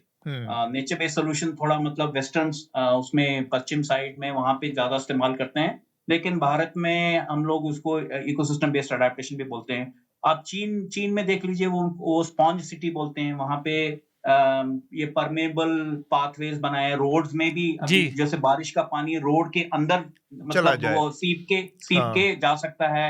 और ये तो उन्होंने अंडरग्राउंड वाटर ऐसा स्पंज रिचार्ज सिटी होगा। बनाया है। तो ये जी। सब हमें सोचना पड़ेगा कि अपने जो शहर हैं उसमें कहाँ-कहाँ रेट्रोफिट हो सकता है, क्योंकि कुछ तो मतलब फिर से तो तोड़ के रेट्रोफिटिंग हो सकता है। और दूसरे जो नए शहर बन रहे हैं या जहाँ पे शहरीकरण शुरू हो रहा है, वहां पे तो कम से कम वो गलती ना करें जहां पे जो पहले हम बाकी सब जगह कर चुके हैं। ठीक जी। बात है। मैं शार्दुल कुछ जोड़ना चाह रहे हैं। जगदीश जी से एक सवाल पूछना चाह रहा हूँ, पर उससे पहले छोटी सी बात। हम अपनी बारिश को रोते हैं, देखिए जापान से ज्यादा सीखने वाला देश आपको कोई नहीं मिलेगा। वो जिस तरह के चक्रवाती मौसम में रहते हैं, उनकी बिल्डिंग तक नहीं गिरती। पानी भरना तो जो आपने कभी नहीं देखा होगा, जापान में पानी भर गया जब तक कोई चक्रवात भयंकर ही नहीं आ जाता, क्योंकि वो ईमानदारी से काम कर रहे हैं भाई।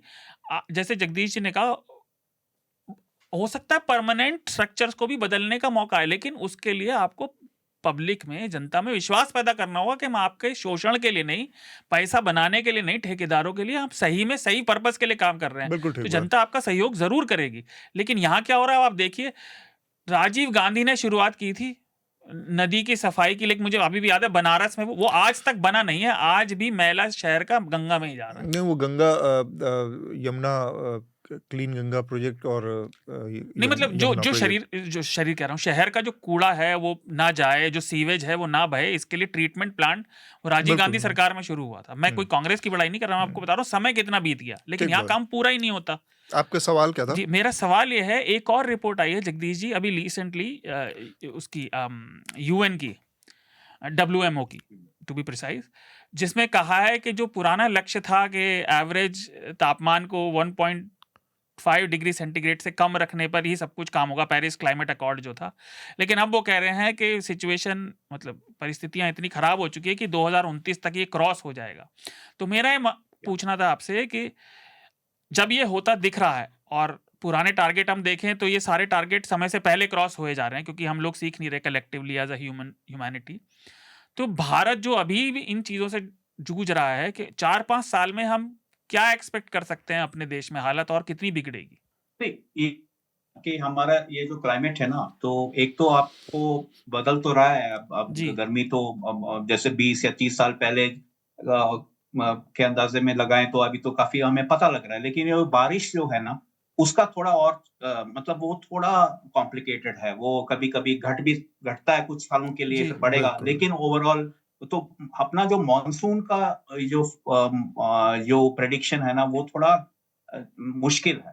ठीक बात। लेकिन एक चीज जो अम, काफी उसमें हम लोग क्षमता पाए हैं, एक तो ये पूर्वानुमान का जो फोरकास्ट बोलते हैं ना, यस। फॉरकास्ट या अभी 4 दिन का, 1 हफ्ते का अभी होने लगा है ठीक से। जी। तो उसका मतलब एक तो हमें उसको बढ़ाना पड़ेगा, उसका मतलब अर्ली वार्निंग सिस्टम जिसको बोलते हैं, कि अगर जैसे कुछ शहरों में, कुछ इलाकों में हमेशा मालूम है कि वहां पे तो पानी इकट्ठा होने वाला है। जी। अगर जैसे आपको 20 mm हो, 50 mm हो, 100 mm आ गया एक दिन में, तो वहां पे ऐसे इलाके हैं, और वो ये हमें मालूम है, ये आप ये उसका जो जीआईएस और ये सब के और हाइड्रोलॉजी का मॉडलिंग से आप अनुमान लगा सकते हैं कि कहाँ-कहाँ पे ये होने वाला है। तो वहां पे तो अर्ली वार्निंग सिस्टम लगा के कुछ लोगों को तो वहां से मतलब इवैक्यूएशन या इस टाइप जी। का जो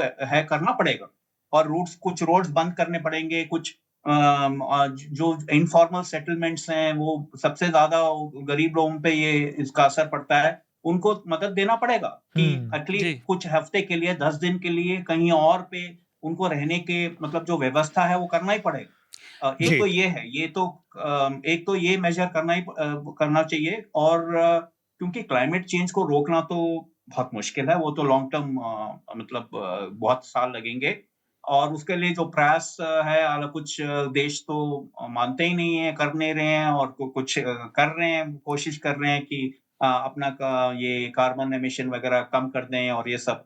ट्रम्प तो के आने के बाद तो वो पीछे चला गया है वैसे भी हर जगह एजेंडा में। तो हमें तो मतलब विकास और विनाश का जो अंतर है वो बहुत कम होने लगा है। जी। जिसको हम विकास सोच रहे हैं, वो इसके वजह से विनाश ही हो सकता है। जी। तो या इसलिए थोड़ा हमें सोचना पड़ेगा कि जिस चीज को हम विकास बोलते हैं, थोड़ा सोच समझ के बोलें कि क्या क्या इसके असर हो सकते हैं जी। ठीक पर्यावरण बात। पे, और और हमारे जो वो पूरा जो व्यवस्था है उसको कंप्लीटली नष्ट हो सकता है, 1 दिन, 2 दिन, 3 दिन, 1 हफ्ते का जो बारिश है उसकी वजह से। तो ये थोड़ा-सा अभी बदलना पड़ेगा सोच। अच्छा, तो और ये आप जो बोल रहे एक सवाल और था मेरा, जैसा आपने कहा कि अब क्लाइमेट चेंज तो रुकना अभी तो मुश्किल है क्योंकि उस पे सरकारें दुनिया भर की काम नहीं कर रही और मॉनसून का पैटर्न हमें बदलता हुआ दिख रहा है। तो क्या मेरा ये सोचना, ये पूछना ठीक है कि क्योंकि भारत में सिंचाई का, एग्रीकल्चरल इरिगेशन का आधुनिकीकरण तो हुआ नहीं, वो अभी भी बारिश निर्भर है, और अगर ये पैटर्न बदलेंगे तो ये बिल्कुल माना जा सकता है कि उससे जो भारत की बहुत बड़ी जनसंख्या खेती में काम करती है तो उस पर भी असर पड़ेगा, क्योंकि खेती पूरी तरह से आपको साइकिल बदलना पड़ेगा अगर मॉनसून बदल जाएगा तो। तो आपको तो अब जैसे वैसे तो हम लोग काफ़ी चीज़ें बदल चुके हैं कृषि में। आपको 50 साल पहले सोयाबीन कहाँ उगता था और अभी कहाँ, तो ये सब हमें करना पड़ेगा। जैसे गन्ना कहाँ लगाना चाहिए, कहाँ नहीं लगाना चाहिए, कहाँ पे गेहूँ और चावल उगाया जा सकता है, धान कहाँ ये पे सब हो। कुछ सोचना पड़ेगा। अब कहाँ पे बाजरा और ये रागी वगैरह, तो इसका तो होना पड़ेगा। ये मतलब ये एग्रीकल्चर में रिफॉर्म का मतलब यही नहीं कि सिर्फ एमएसपी और ये सब, ये लेकिन कितना पानी इस्तेमाल होता है, कि कहाँ पे कैसा उगाना चाहिए, ये सब हमें मौसमी स्थितियों के ऊपर एकदम और कर होना चाहिए। इरिगेशन के मॉडर्न थोड़ा तरीके बहुत, हैं। लेकिन ज्यादा वक्त भी नहीं है। हाँ। ठीक बात। जी। मेरे ख्याल से बहुत अच्छी जानकारी हमें आज इस बातचीत में मिली है, खासकर पर्यावरण के नज़रिए से। हम अब आगे बढ़ें उससे पहले रिकमेंडेशन की प्रक्रिया पूरी करेंगे। सबसे पहले मैं चाहूँगा जगदीश जी से, आप क्या रिकमेंड करना चाहेंगे हमारे दर्शकों को? तो मैंने देखा नहीं है, लेकिन मैंने सुना कि 2 नेटफ्लिक्स में ये फ़िल्म सीरीज़ है। एक का नाम है द रेन, और उसमें द रेन। उसमें क्या है कि बारिश की वज़ह से वायरस फैलता है और कैसे लोग अपने आप को बचाने की कोशिश करते हैं। तो वो एक अलग क्योंकि बारिश हो रहा है तो थोड़ा बहुत बारिश का विषय पे कुछ देखना चाहिए। और दूसरा है हाई वाटर, और हाई वाटर मैं भी देखूंगा। हाई वाटर में एक शहर में बहुत बारिश ज्यादा होने लगता है तो वहां पे वैज्ञानिक और जो बाबू लोग हैं वो लोग संघर्ष करते हैं कि कैसा वो आर्गुमेंट भी होता है, वो लड़ते हैं एक दूसरे से और उसके बाद वो कोशिश करते हैं कि फ्लडिंग को से कैसे बचाया जाए। तो वो ये 2 सीरीज हैं मेरे ख्याल से ये सही वक्त है देखने के लिए। ठीक बात। शार्दुल, आपका रिकमेंडेशन? मेरे 3 रिकमेंडेशन है इस हफ्ते भी। तो पहला तो है, हमारे साथी अवधेश ने एक डॉक्यूमेंट्री करी है, वो आज रिलीज होगी, तो जब तक ये रिलीज होगा तो आपके सामने आ जाएगी, कि कैसे म्यांमार में भारतीयों को पकड़ के वो स्लेव बनाया जा रहा था, स्लेवरी वाला ही काम हो रहा था एक तरीके से, और कितनी प्रताड़ना है और उसमें क्या क्या घालमेल है। तो देखिए, काफ़ी मन को विचलित करने वाली भी है। लेकिन दूसरा मॉबलैंड एक सीरीज़ है, भारत में आप उसे जियो हॉटस्टार पे देख सकते हैं। उसमें टॉम हार्डी हैं, पियर्स ब्रॉसनन है, हेलन मिरन है। वो लंदन में, और बेसिकली लंदन में क्राइम फैमिली की है, माफिया की। क्या? मॉबलैंड। ओके। और तीसरा हिंदी पत्रकारिता दिवस है आज, है। और अपने उससे कहा जाए तो मुझे बहुत कम लोग पूरी तरह से पसंद आते हैं थोड़े नकचढ़े टाइप के व्यक्ति हूँ मैं भी। लेकिन भारत ने मतलब अतुल भी जानते हैं उनको, मुझे याद है अतुल भी उन्हें बहुत मानते थे, अनुपम मिश्र जी। उनकी एक और किताब है, पानी वाली तो हम करते हैं, अच्छे विचारों का अकाल, उनकी एक संकलन है। आप पढ़ें कि वो कितने गजब के राइटर थे, और उससे आपको ये भी पता चलेगा कि भारत में सोचने वालों की और प्रकृति से जुड़े और पर्यावरण से जुड़े लोगों के विचारों की कमी नहीं है। लेकिन वही जो मैंने कहा, नम्रता से प्रकृति के सामने नतमस्तक होकर ईमानदारी से काम करने की जरूरत है। ठीक बात। मुझे गिला रहेगा कि मैं पत्रकारिता में जब तक आया तब तक उनका देहावसान हो चुका था, कभी मिलने का मौका नहीं मिला। लेकिन वो गजब के आदमी थे, आप जरूर पढ़ें। तो अनुपम जी का जिक्र आ ही गया है, तो आप आज भी खड़े हैं तालाब में। फिर से मैंने पिछली बार कई बार भी वो किया है हम रिकमेंड, दोनों ने तो एक बार recommend फिर करी से है कई एक बार। बार आप आज भी खड़े हैं तालाब देखें। और एक और सोपान जोशी की किताब है पर्यावरण पे ही, अगर आप पढ़ने के इच्छुक हैं। सोपान जोशी ने लिखी है जल थल मल, उसको भी आप पढ़ सकते हैं। और इसके अलावा एक जो रिकमेंडेशन इस हफ्ते विशेष तौर पर मैं करना चाह रहा हूँ, वो है हमारे साथी रिपोर्टर हैं अवधेश कुमार। उन्होंने एक डॉक्यूमेंट्री फिल्म बनाई है, वो बस आने ही वाली है। हाँ, पर मेरा रिकमेंडेशन वही था, तो अब मैं क्या ही कर सकता हूँ।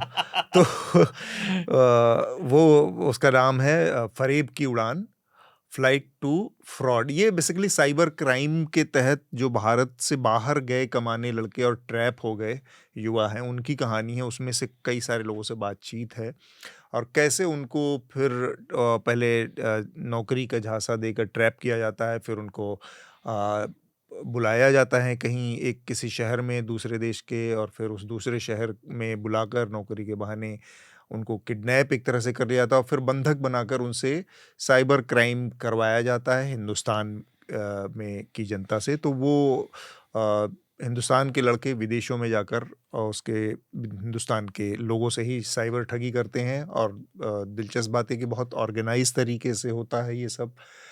सरकारों की नज़र में भी है, लेकिन वो सरकारें काम नहीं करती हैं ठीक से। और इसमें जो हमारी जानकारी में लोग आए, उनके मुताबिक चाइनीज़ कंपनियां हैं मेन, जो इसकी किंग पिन है वो चाइनीज़ कंपनियां हैं हाईटेक, जिन्होंने बहुत हाईटेक, बहुत सोफिस्टिकेटेड कुछ ऐप और टेक्नोलॉजी बना रखी है, जिसके ज़रिए ये सारा कुछ अंजाम दिया जाता है। और वो एक ऐप है चाइनीज़ कंपनी का, जिसके ज़रिए आपका डाटा, आपका लैपटॉप, आपका ऑनलाइन जो भी लेन देन का सारा सामान है, उसको हैक करवाया जाता है, और फिर उससे सारा पैसा वसूला जाता है। ये मैंने थोड़ा सा आखिर का हिस्सा बताया है चाइनीज़ का, लेकिन ये बहुत लेयर्ड कई सारे हिस्से हैं, तो इसमें कुछ भी स्पॉइलर नहीं है। बहुत कुछ उसमें जानना अभी बाकी है, जो कि आपको फिल्म देखकर ही पता चलेगा। मैं रिकमेंडेशन चेंज कर देता हूँ अपनी। आपने वो वाली अवधेश वाली दे दी, तो विवेक कॉल का हमने आज अर्थव्यवस्था से जुड़े उसमें बात की कि भारत में एफडीआई का जो ढंडोरा पीटा जा रहा है उसकी असलियत क्या है। विवेक कॉल अर्थव्यवस्था के सदाबहार लेखक है, वो भी बहुत अच्छा लिखते हैं, तो आप वो आर्टिकल पढ़ सकते हैं। वो जो उनका फोकस है कि ये जो जीडीपी के नज़रिए से चौथी बड़ी अर्थव्यवस्था या जो दावे हैं, उसकी सच्चाई को उन्होंने थोड़ा खंगाला ही हुई। तो इतनी खूबसूरत रिकमेंडेशन के बाद अब हम आज की चर्चा को यहाँ पर रोकेंगे। जगदीश जी, एम के वेणु और शार्दुल, आप सबका इस चर्चा में जुड़ने के लिए बहुत बहुत शुक्रिया। आपको उन मीडिया संस्थानों को समर्थन देना होगा जो सरकारी विज्ञापनों पर निर्भर नहीं है। न्यूज लॉन्ड्री ऐसा ही मीडिया प्लेटफॉर्म है। हम किसी से विज्ञापन नहीं लेते। न्यूज लॉन्ड्री को सब्सक्राइब करने के लिए newslaundry.com/subscription पर जाएं और अपने मन मुताबिक राशि चुनें। न्यूज लॉन्ड्री को सब्सक्राइब करें और गर्व से कहें, मेरे खर्च पर आजाद हैं खबरें।